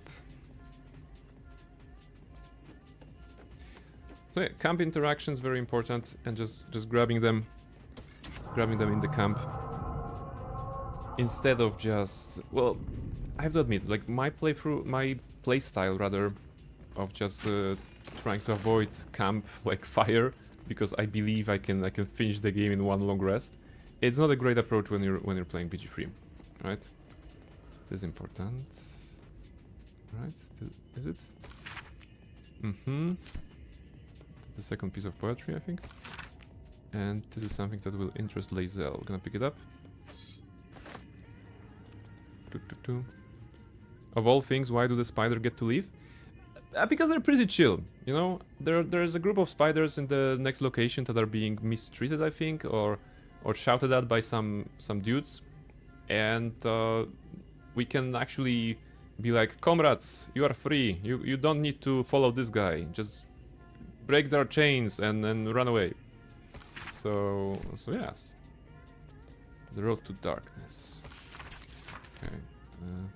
Handwritten letter. No, that's not it.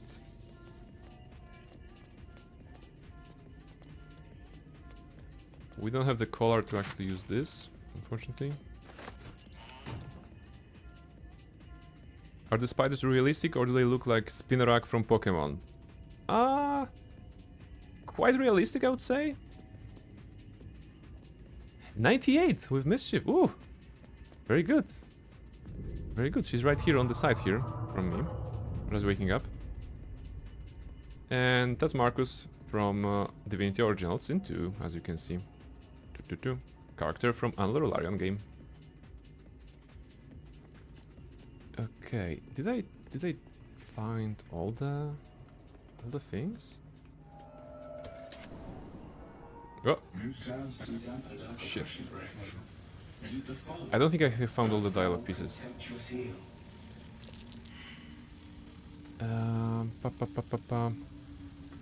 Wait.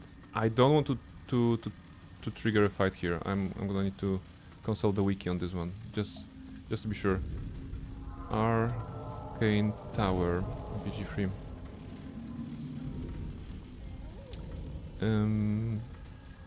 Roof. No, not the loot. Just to make sure we talk to him in a very good way.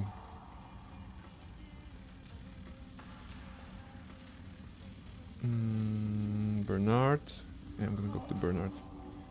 Yeah, Bernard. The hell is he? There are robots. Constructs. You know, golems. Things that are made by people. And they're like sentient machines. Have been present in fantasy worlds since a long time ago, I suppose. My first idea of golems in a fantasy world, I think, came from Heroes of Might and Magic 3.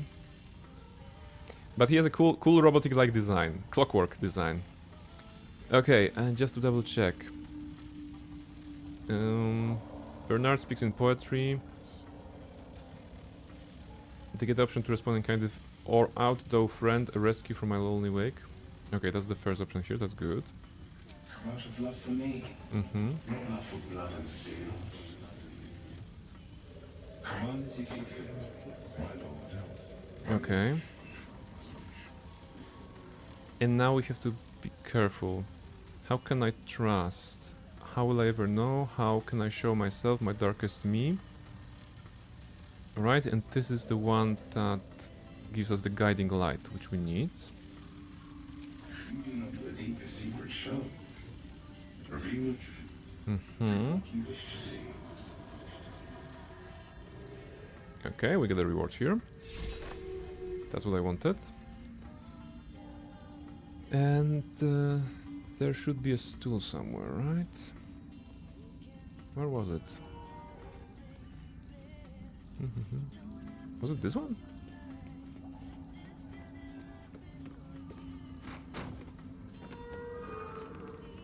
No, not this one. There was a different one somewhere.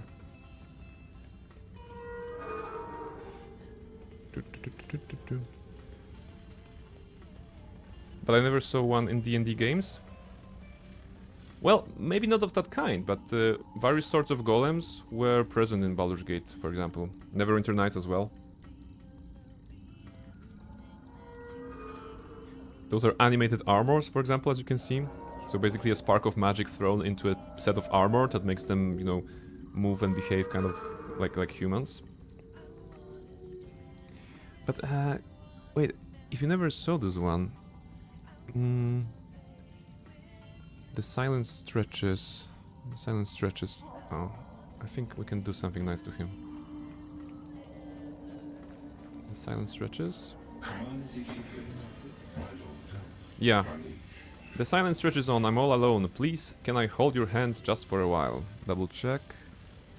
Just for a while. Of course, my love. Don't be afraid, sweet girl. What can I do? Sorry. Would you like a hug?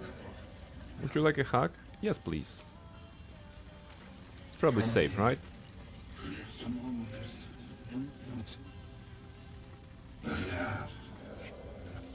His arms are too tight and too low for a comfortable hug, as if he's meant to be embracing someone slightly shorter. Remember, you are loved and all so much. You're doing great. Everyone will be so proud of you. As I already am. You're doing great. See, the robot is telling us that we're doing great. That's very good. And now we have a special ring that we can equip. And get to the basement. In which there's a couple of stuffs to take.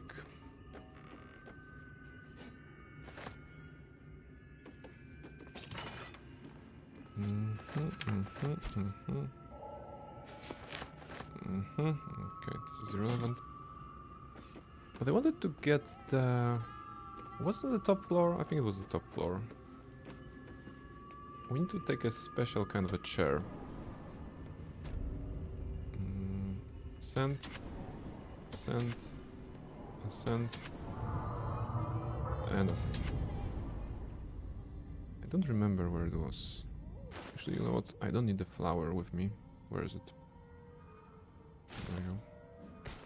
I'll put it here. And let me cast some goddamn light on myself.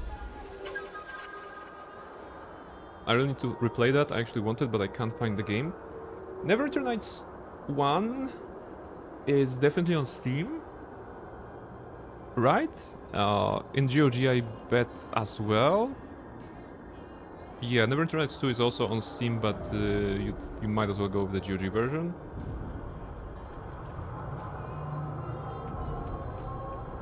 So yeah, while old, they're very fine games, especially with the expansions. Maybe it was the... Maybe I'm just misremembering something. I thought that... Was it this stool? There was a stool on which if you sat, there was a comment that you feel stronger. And destroying the stool would actually give you a weapon, right? Why is not this one? Where was the Club of Hill Giant Strength?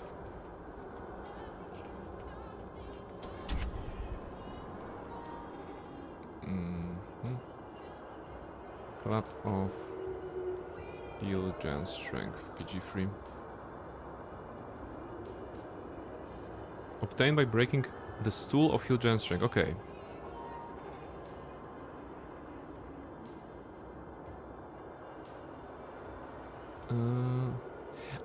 Wait, unless it was this one, but I had the...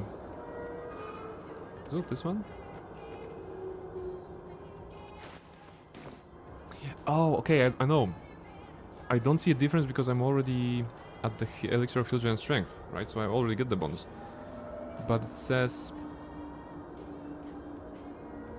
Yeah, so... Destroying the stool... Okay. Now is it this one?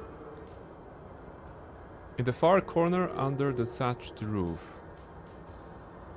Well, this is a thatched roof, and this is a far corner. There's no more thatched roofs, so this must be this one, right? I'm just gonna... Can I not grab it? Okay, I can attack it then. No, it wasn't that one. Right? It was something different. Wait, what? So how do I get the... How do I get the... No, it was this one.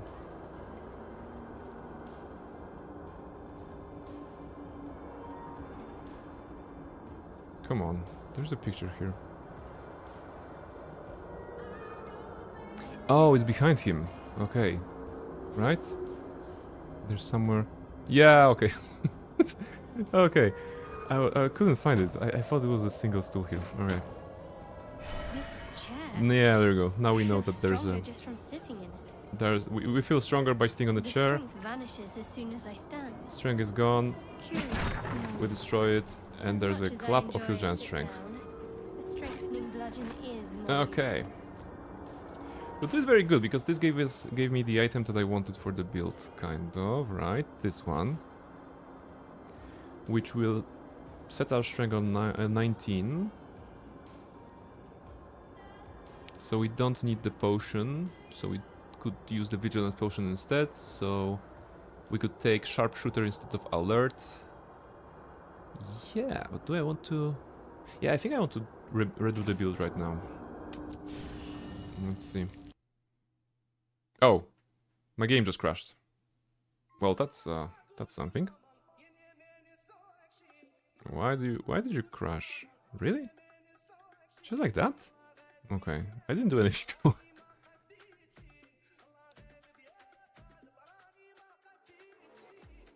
Come on.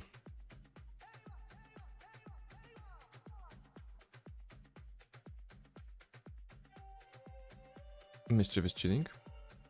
Yeah, I'm surprised too, Reshka. It's just usually it doesn't happen.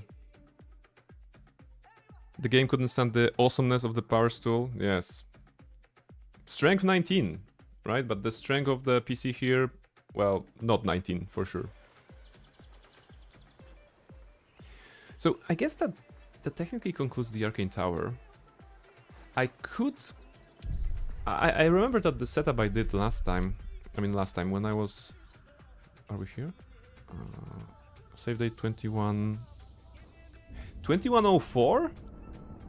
Did we just lost like 20 minutes of progress? Oh, really? Okay, okay. Oh, God damn it. Why? Game, come on.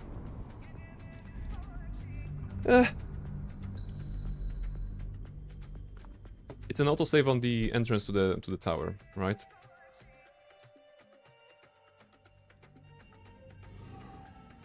Yeah. Okay. Well, Let's try this way. Let's go. Once again, onto the bridge we go. Can you open this, please? You cannot? Okay. You know what? You deserve that.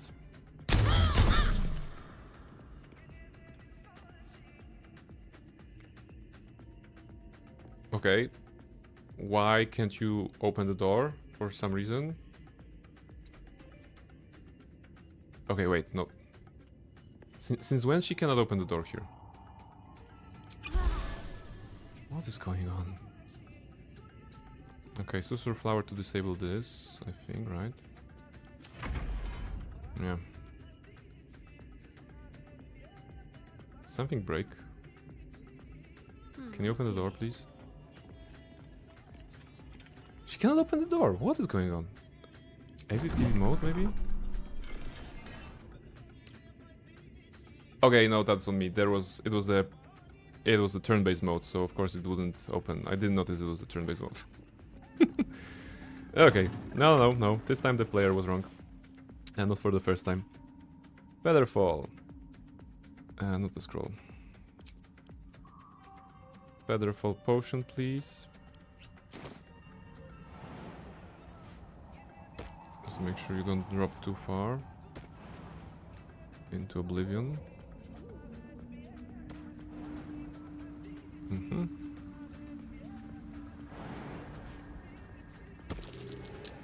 That might be worth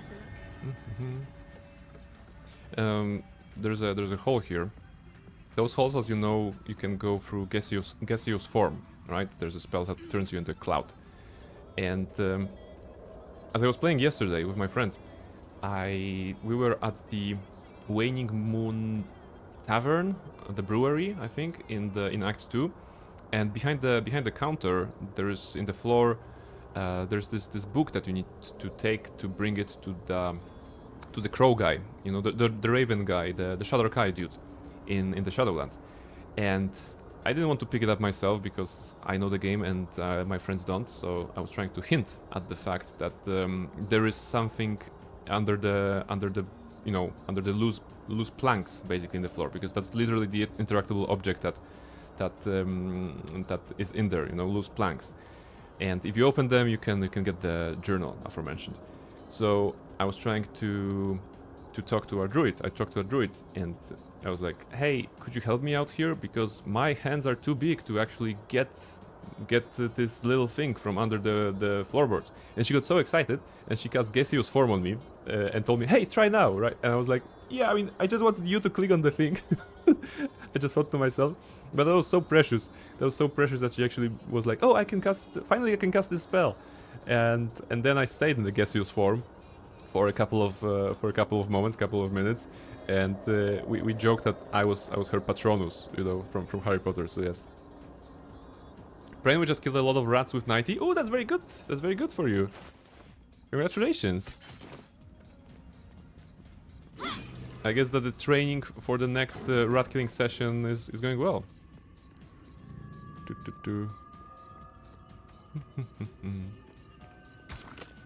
Let's put the flower in there.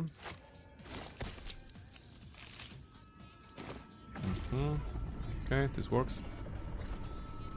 And now quickly get the journal, torn page, and whatever.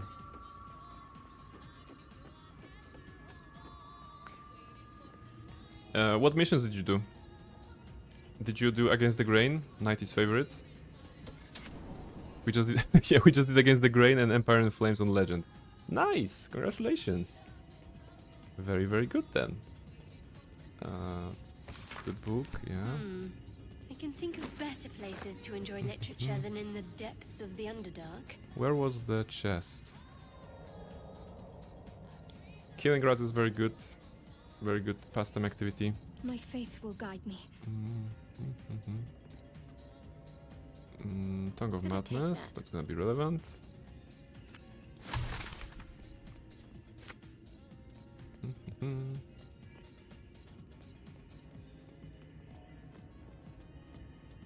Almaril, did you grab near model as well? For your training?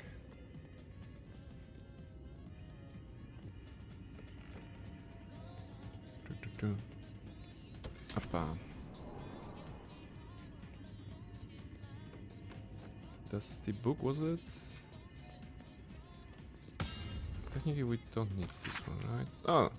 Oh yeah, but this is the bad one. You don't want to use this line. No, Neri couldn't? Checks out.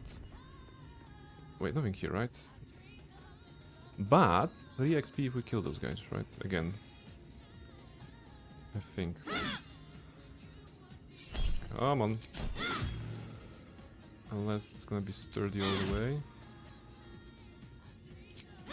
Okay, you know what? I don't need to do it right now. We played with my bots. Actually played Carillion. It's been a long time since I last played her. Oh, did you go for the Handmaiden? Or something else?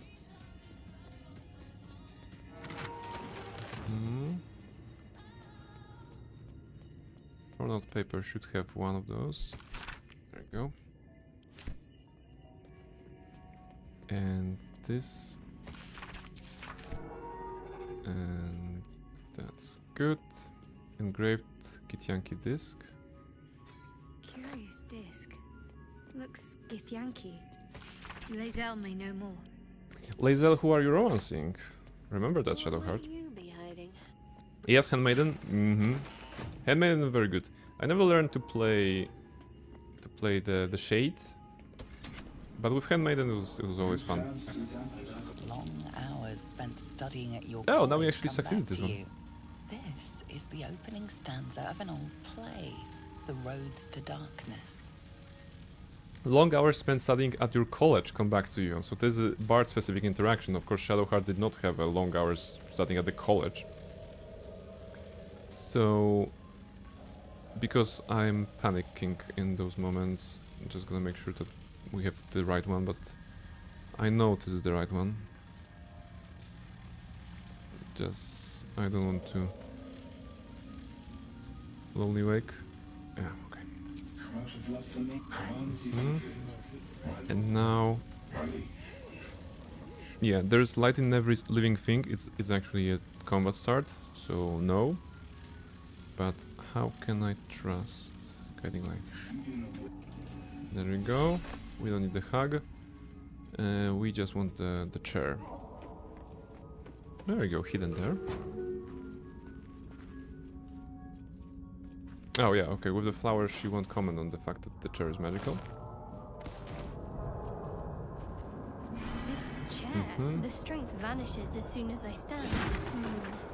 There we As go. much as I enjoy a sit down, the strengthening bludgeon is more. So the last time I was here in honor mode, in 4 people, I remember bringing Susur Blooms to disable all of them, because as long as Susur Bloom is there, those guys are incapacitated. So it was rather easy fight afterwards, especially if you push Bernard out of the window, right? Which is absolutely possible, because he's not that tricky to push. Dexterity +2 only. He has alert, by the way. Huh, interesting. Okay. So now that we already have this, go basement for exploration.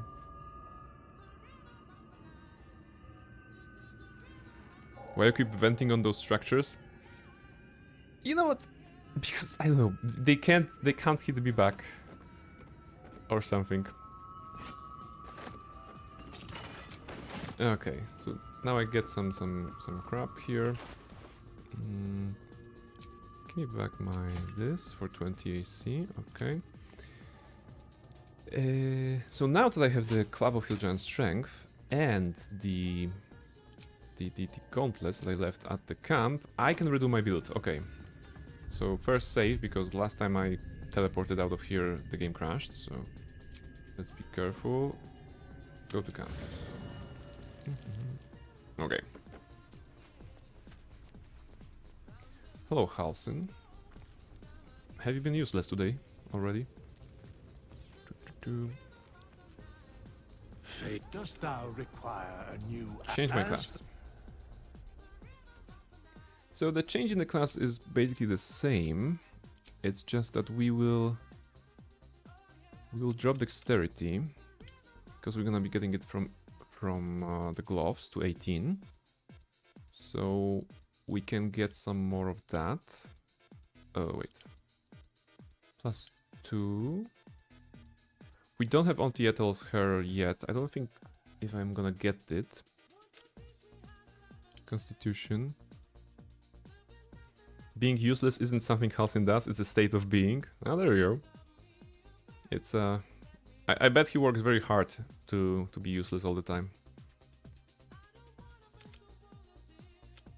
Okay, this is good, right? Wisdom 14, Constitution 16. That's gonna net us some extra HP points. This can be dropped, this can be dropped. Well, okay, intelligence for the saving throws, I guess, or whatever. Right now. Githyanki will be throwing something our way that is intelligence related, I think. He doesn't work hard, he just is. Yes. In Act 2, when you get to heal Art Kulak, he's the Flaming Fist who is you know, having some nightmares and is incapacitated in the bed in the Last Light Inn. You actually, when you talk to Halsin, he actually leaves the camp and goes there to progress the story, of course. But when I was playing yesterday, or last time with my friends in the co-op, they were like so happy that Halsin actually did something. You know, oh my goodness, he's finally gonna get some work. Oh my goodness, he's finally gonna get a job, and not just stand and eat our resources. So yes, that's the summary of Halsin, I suppose. This dump, this good, this good, this good, this good. For now, it's okay, right? For now, this also okay. Confirm.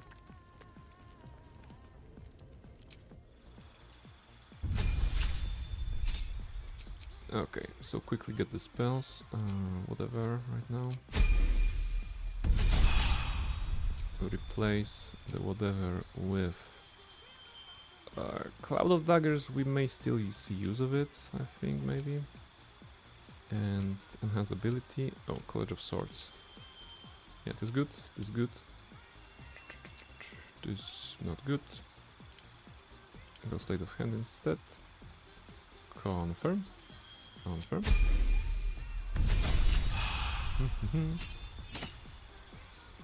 And now, ladies and gentlemen, this is the reason we're respecing. Sharpshooter. Your ranged weapon attacks do not receive penalties from high ground, but the most important part is that we can get -5 to hit and +10 damage. So that's very good. Because we have the means to stack up the bonuses a little bit on our end. Silence is okay. Featherfall, no, Featherfall we can stay. Animal Speaking we can drop to get, I don't know, Enthrall. Hold Person, but will we see a lot of Hold Person options here? Not for now, I think. Enthrall. Okay, Blindness. Blindness good. Cantrip, Light.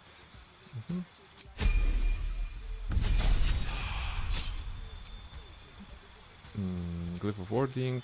Replace Featherfall with Plant Grove. It may be relevant.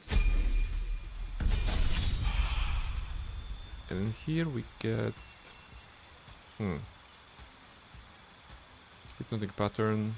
It's a concentration, so we'll not see a use of it, to be honest. Actually, all of those things are concentration already, yeah. All of them, pretty much. Invisibility, we have potions. Knock, I was already yapping against this spell. Charm Person, no. Shatter, no. This is redundant already. Okay, go Hypnotic Pattern. Maybe it's going to be relevant. Alright. 51 HP. Woo! That's very good. I mean, we have like, what? 6 more HPs than we would have otherwise, but that's good. And now we're gonna get those fantastic gauntlets to get ourselves dexterity into that. We currently have the Elixir of Heal Giant Strength, which we can override with Vigilance. We don't have a lot of them. I think 4? 3. So that's the one we'll be using for the entirety of the days that we're gonna be playing. And basically, Clap of the Heal Giant Strength in offhand. It's gonna be... Wait, how does it work? It cannot be offhand? Okay, it cannot be offhand. Oh yeah, you need the two-handed for this, right? Or it's just the main hand. Okay, doesn't matter. So 19 and still that. So -1 to AC here.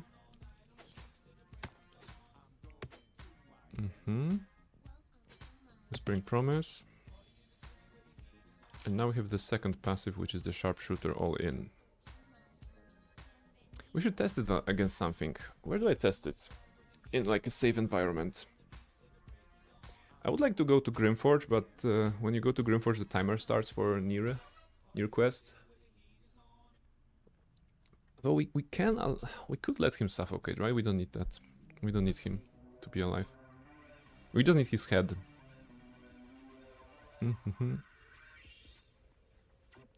we don't need that.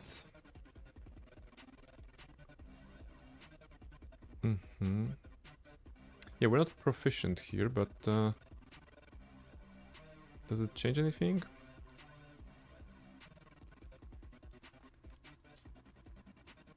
Well, technically it does, right? We're not getting the proficiency bonus. We could change the weapon into something else. Like a hunting shortbow would be +7? Wait, okay, because it's already accounting for the -5.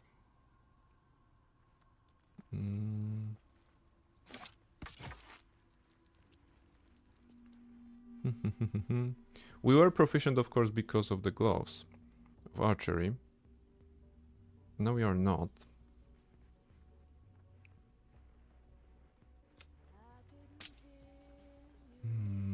It's gonna be a problem. I mean, we could go... Maybe it's too early to change the build like that. We can get this, right? It's a makeshift bow. It is a short bow. So with this one we have the proficiency. If that's the case, we don't need the Club of Hill Giant Strength. If we're gonna use this one. But for the time being, it may be better for us. In this act, we will not see a lot of necrotic resistance still. So I think we can actually benefit from that.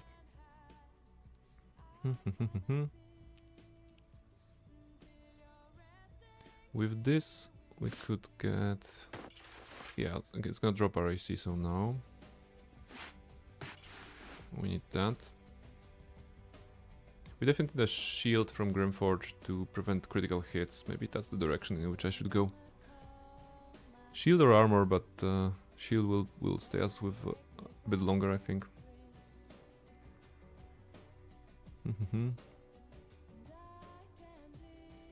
I don't know. Okay, what else can I kill? I guess only Grimforge, right? In this at this moment, because I don't want to fight the undead near the Trialta Pass. I don't want to do the Githyanki yet until I do the Zaytisk. And for Zaytisk I have to respec for Paladin to get the aura. To the bonus to saving throws, basically. So if I want to get any sort of XP, that's gonna be Grimforge. Exploration of Grimforge. Killing the people there, one by one, slowly, steadily. With a makeshift bow, I guess we can do it.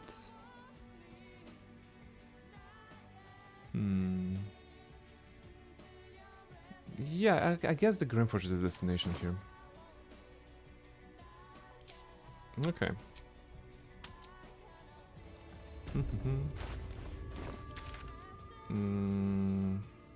Underdark Beach.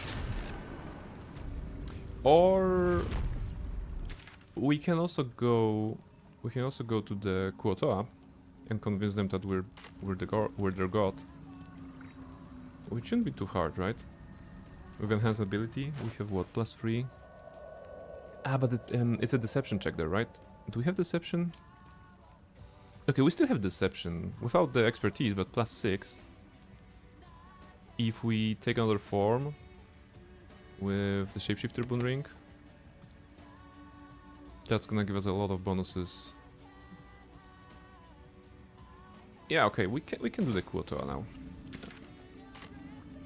I guess Grimforge is also a destination, but we can do the Kuotoa first.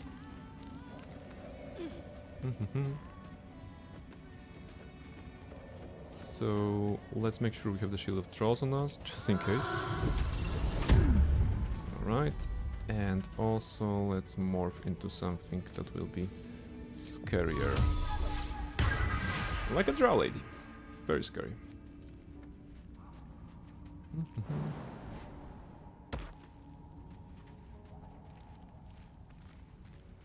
Do I have a light on me? I don't have a light on me. Oh, here. Yeah. That's the only bad thing when you're respecting your character. All the skills are all over the place again.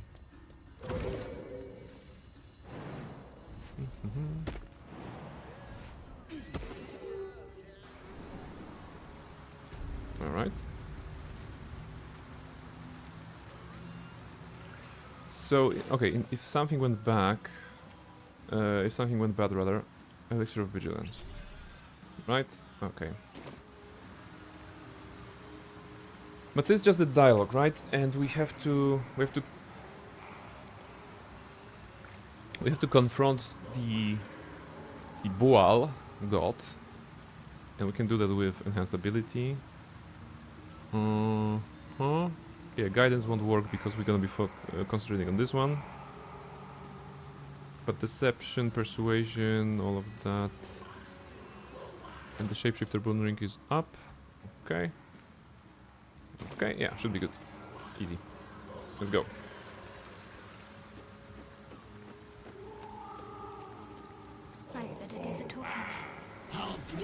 Alright, alright. There's a Boal. Now we know they're Kuotoa. You, our Lord of Murder, Okay. demands sacrifice. Bard performance. You are listening to a falsehood. He's not your real god. Yeah, I think that's how we solve this with the Bard. 10. Eagle Splendor. Okay. We have 3 inspirations, just in case. Not real. Yes, fish person. It's not real. Okay. Yeah, he's a fabrication. Okay, we can actually tell them that we are the Boal, right? But performance with persuasion we have more. Whatever you created him for, you don't need him. Yeah, that's even better and safer. 15. We have 10 plus bonuses. Good. Good rolls.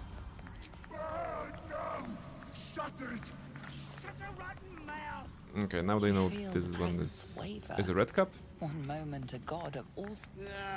Bollocks! Don't do anything hasty. Blessed book. Shut it, you! I'm talking to my chosen. What kind of power? You want power? I won't let you enslave them any longer.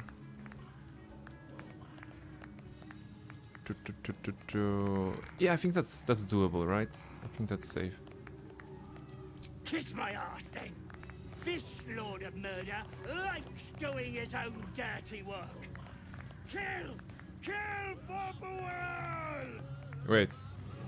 No! That's not how it's supposed to... Okay. Okay, wait. Alright. Alright.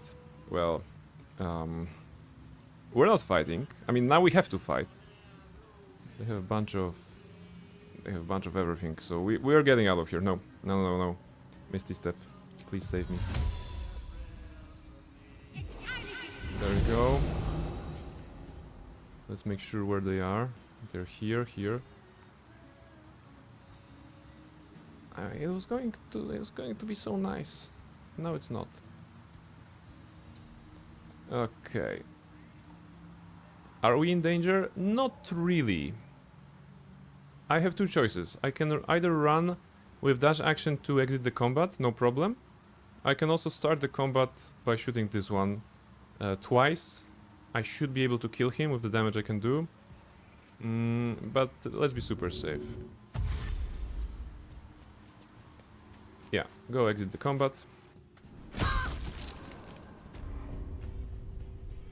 What the fuck?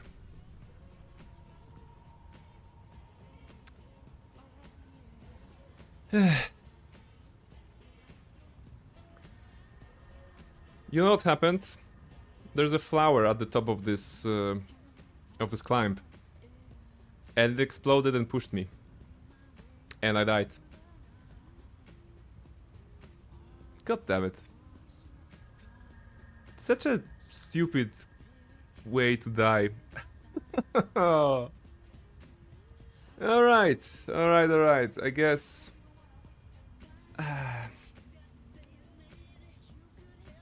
So... What's new with you guys? How are you doing?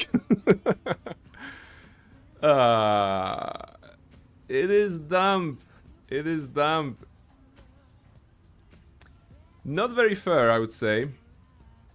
At the same time, well, a lesson learned, I suppose. And we will be able to... I should have destroyed the flower, you know? I should have destroyed the flower. It's just like... It's something over which you don't have control, right? You're going up and the game explodes you before you have the chance to react. So yeah, the 4th attempt of solo Shadowheart is done, it's over. We died again. Dumb ways to die. Exactly, it was a very dumb way to die. So what did I learn from this experience? Never trust nature. Right? Never trust nature. Just be sure to destroy flowers, exploding flowers or bulbs when you see them. It's basically... I don't know. I'm okay with the expected dies, but the unexpected... I guess the unexpected are the ones that get you, right? Never trust nature is the wrong way to look at it. Rather, always trust nature to kick you in the head when you're down. Okay, so always assume that the nature will be against you. It was in fact very, very much against me. And that's where I got level 6, right? Well, if I kill the process right now, if I kill the process and the game will not save, I don't think... I'm pretty sure it's gonna save, right, already. So... Those who kill by pushing off cliff will die by pushing off cliff. That's true. Would you count it as a death? Honestly? We can still try to hack it. It's not gonna be very honorable, but it's gonna save us a couple of hours and I will be able to continue the stream. Mischief, what would you do? What would the cat do? Let's see. I mean, it's not the... The problem is that... Okay, you know what? For science, we need to learn something. I'm gonna kill the process. We should have the BG3 somewhere. Kill it. There we go. Now upon loading, it will either showcase us the previous save or whatever. Let's see. The problem is that the flower is still there. So if I go up... I thought the game had glitched. Yeah, did you see that? The game crashed. The game crashed when I was running away from the Kuotoa. Let's see.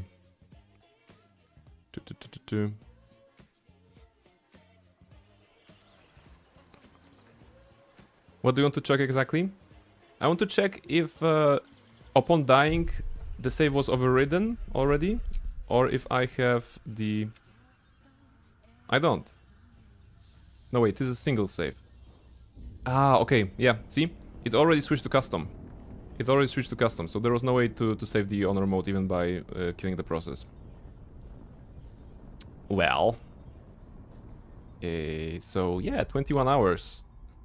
21 hours of playtime down the drain again. But I'm not giving up. I really want to finish this run eventually. One day. It will take us a year, 2 years, 5 years, but we're gonna finish this run eventually. Damn it. Well, delete, right? Oh, interesting. It actually, the name of the file is still honor mode. But if you load it up, it's gonna be the last autosave kind of where we were leaving the tower before I even changed the build. But what we can do actually right now is to to showcase what killed me, right? In a very precise way. Again, this is for now the custom difficulty. We can change anything, but it's no longer honor mode. Underdark Beach. We're gonna see the exact flower that killed us, and we're gonna have a satisfaction of some sort, right? Keep going. Let's go here. Can you not? Yes, Mischief. It's not a good plate. I guess. Okay, maybe it's a good time.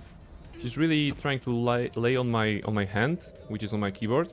I guess she's trying to console me. No. This flower. Give me light. Okay, now I don't see the game. Can you please move? Yes, you move. You move. Good idea. So it wasn't this one. But it also blasts you. It was that one. See? When I climbed up back here, it decided to explode on me and pushed me into the chasm. This one. Which will count as death. Which, to be honest, I don't think I fully agree with that. On the design level, to be honest. I'm not trying to be super salty, I think. I guess I died, whatever. But if this is the passage to the underground cavern, then falling into there should give you the experience of falling into the cavern rather than dying. Unless it's like super long path, right? But let's assume it's an average height climb, just like this one. You know, you don't die from this one, so yeah, so this is the flowers that killed us. Gravity killed us. On the first playthrough, we were killed by gnolls. On the second playthrough, we were killed by a stray goblin. On the third one, we were killed by a spider queen. And on the fourth one, we were killed by gravity. And this particular asshole of a torch stalk. So, glyph of warding explosion on this one. Can I do that even? Target is too far. Go. Okay. It won't work on this one, of course. Can I? What can I do? Just to get some sort of a satisfaction. Where's all the bombs? Just give me all the bombs. Okay. No, this is my drink. Don't take my drink. So those are all the throwables. We don't need this one. Spider suck egg, no. Water, no. Okay. So it's this pouch, right? Throw. Is that the pouch that can be... Oh, it's wrong though. It's the wrong pouch. This one cannot be damaged, right? If I shoot it, it's not the one. Give me that. Can I pick it up? Cannot? What happens if I go here? Okay, no. I really need to have this vindication. Load. You can't reload the previous save while playing a single save mode. Yeah. What? Wait. So it's... I cannot reload? Ah, yeah, because it's still on the rule set for single save, right? Was it somewhere here?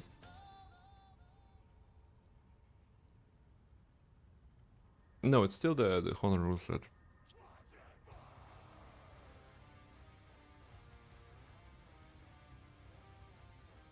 Yeah, this one. Yeah, cannot be changed. So I can't even go back to destroy the flower. Because if I now go here, it's gonna save the game. Yeah, okay, screw it. Screw it, I'm gonna destroy this flower some other way. Next time around, I suppose. I'm still in shock a little bit, but I guess it happened, right? No big deal, no big deal. Let's destroy the save, first and foremost. We don't need that anymore. Delete. Goodbye, attempt number 4. And welcome, attempt number 5.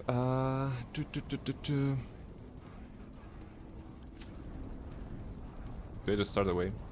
Yeah, it's just like before, I don't want to subject you guys to watching everything I'll be doing. So the deal is still the same.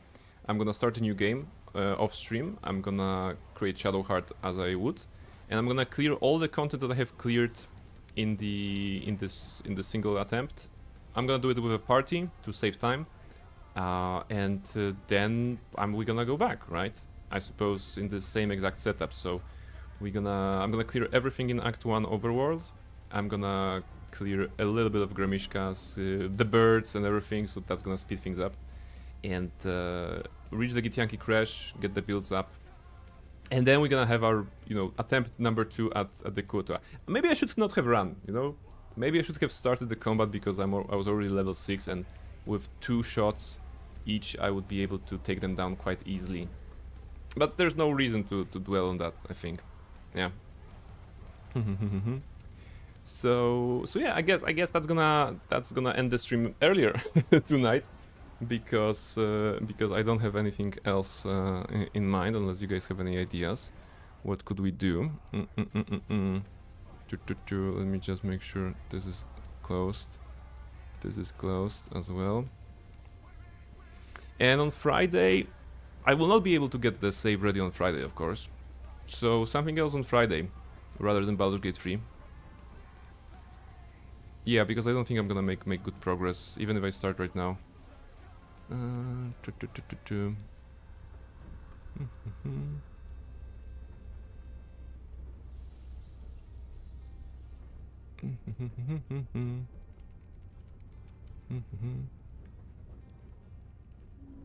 just noticed that the emote down on the title line is a crying owl.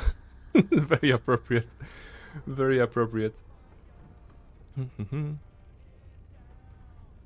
Okay, let's just find somebody to rate, and then we're gonna be wrapping things up. I'm guessing I'm gonna send you to Quindom. Quindom is cool, and it's a rarity that I can actually rate him because of the difference in time zones. So let's make sure. Looks like he's playing some sort of games and demos.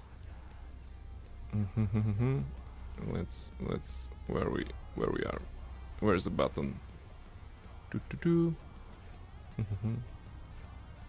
Rate Quindom. All right. Okay, guys. So that was the attempt number 4 of Baldur's Gate 3 solo Shadowheart honor mode run. This time we were defeated by Gravity, so the most assholiest of the enemies in all of video games. I guess it was the matter of time. We were very careful with the eagles. We were very careful at all the places, but at some point it had to happen, right? I'm sorry it happened tonight, because we were making some good progress, and I was so ready to go to Grimforge and just get some nice killings there at level 6. So that's good. I'm gonna work hard to replace the save with a new one, and we'll be able to continue the Shadowheart adventure, I promise you that, because Baldur's Gate 3 is something I can play a lot, and I don't mind just rerolling it. Plus, thanks to a visitor last stream, I actually learned some new tricks that will allow us to get some permanent buffs on the main character. +2 to AC, semi-permanent because of the long rest thingy. But other than that, it should be very, very good. Alright, thank you very much everybody for coming tonight. Macho, Metalhead, Lycan, Reshka, Almaril, Dova, Kira, Nosja, Inq, and Dusk on Discord. Thank you very much for dropping by. Next stream is on Friday, and I hope to see you then. I'm not sure what's gonna be in it, so keep let's keep an open mind and see what I can. I'm gonna cook something up. No worries, guys. Thank you very much, and have a nice week, everybody. Let's raid Quindom and say hi.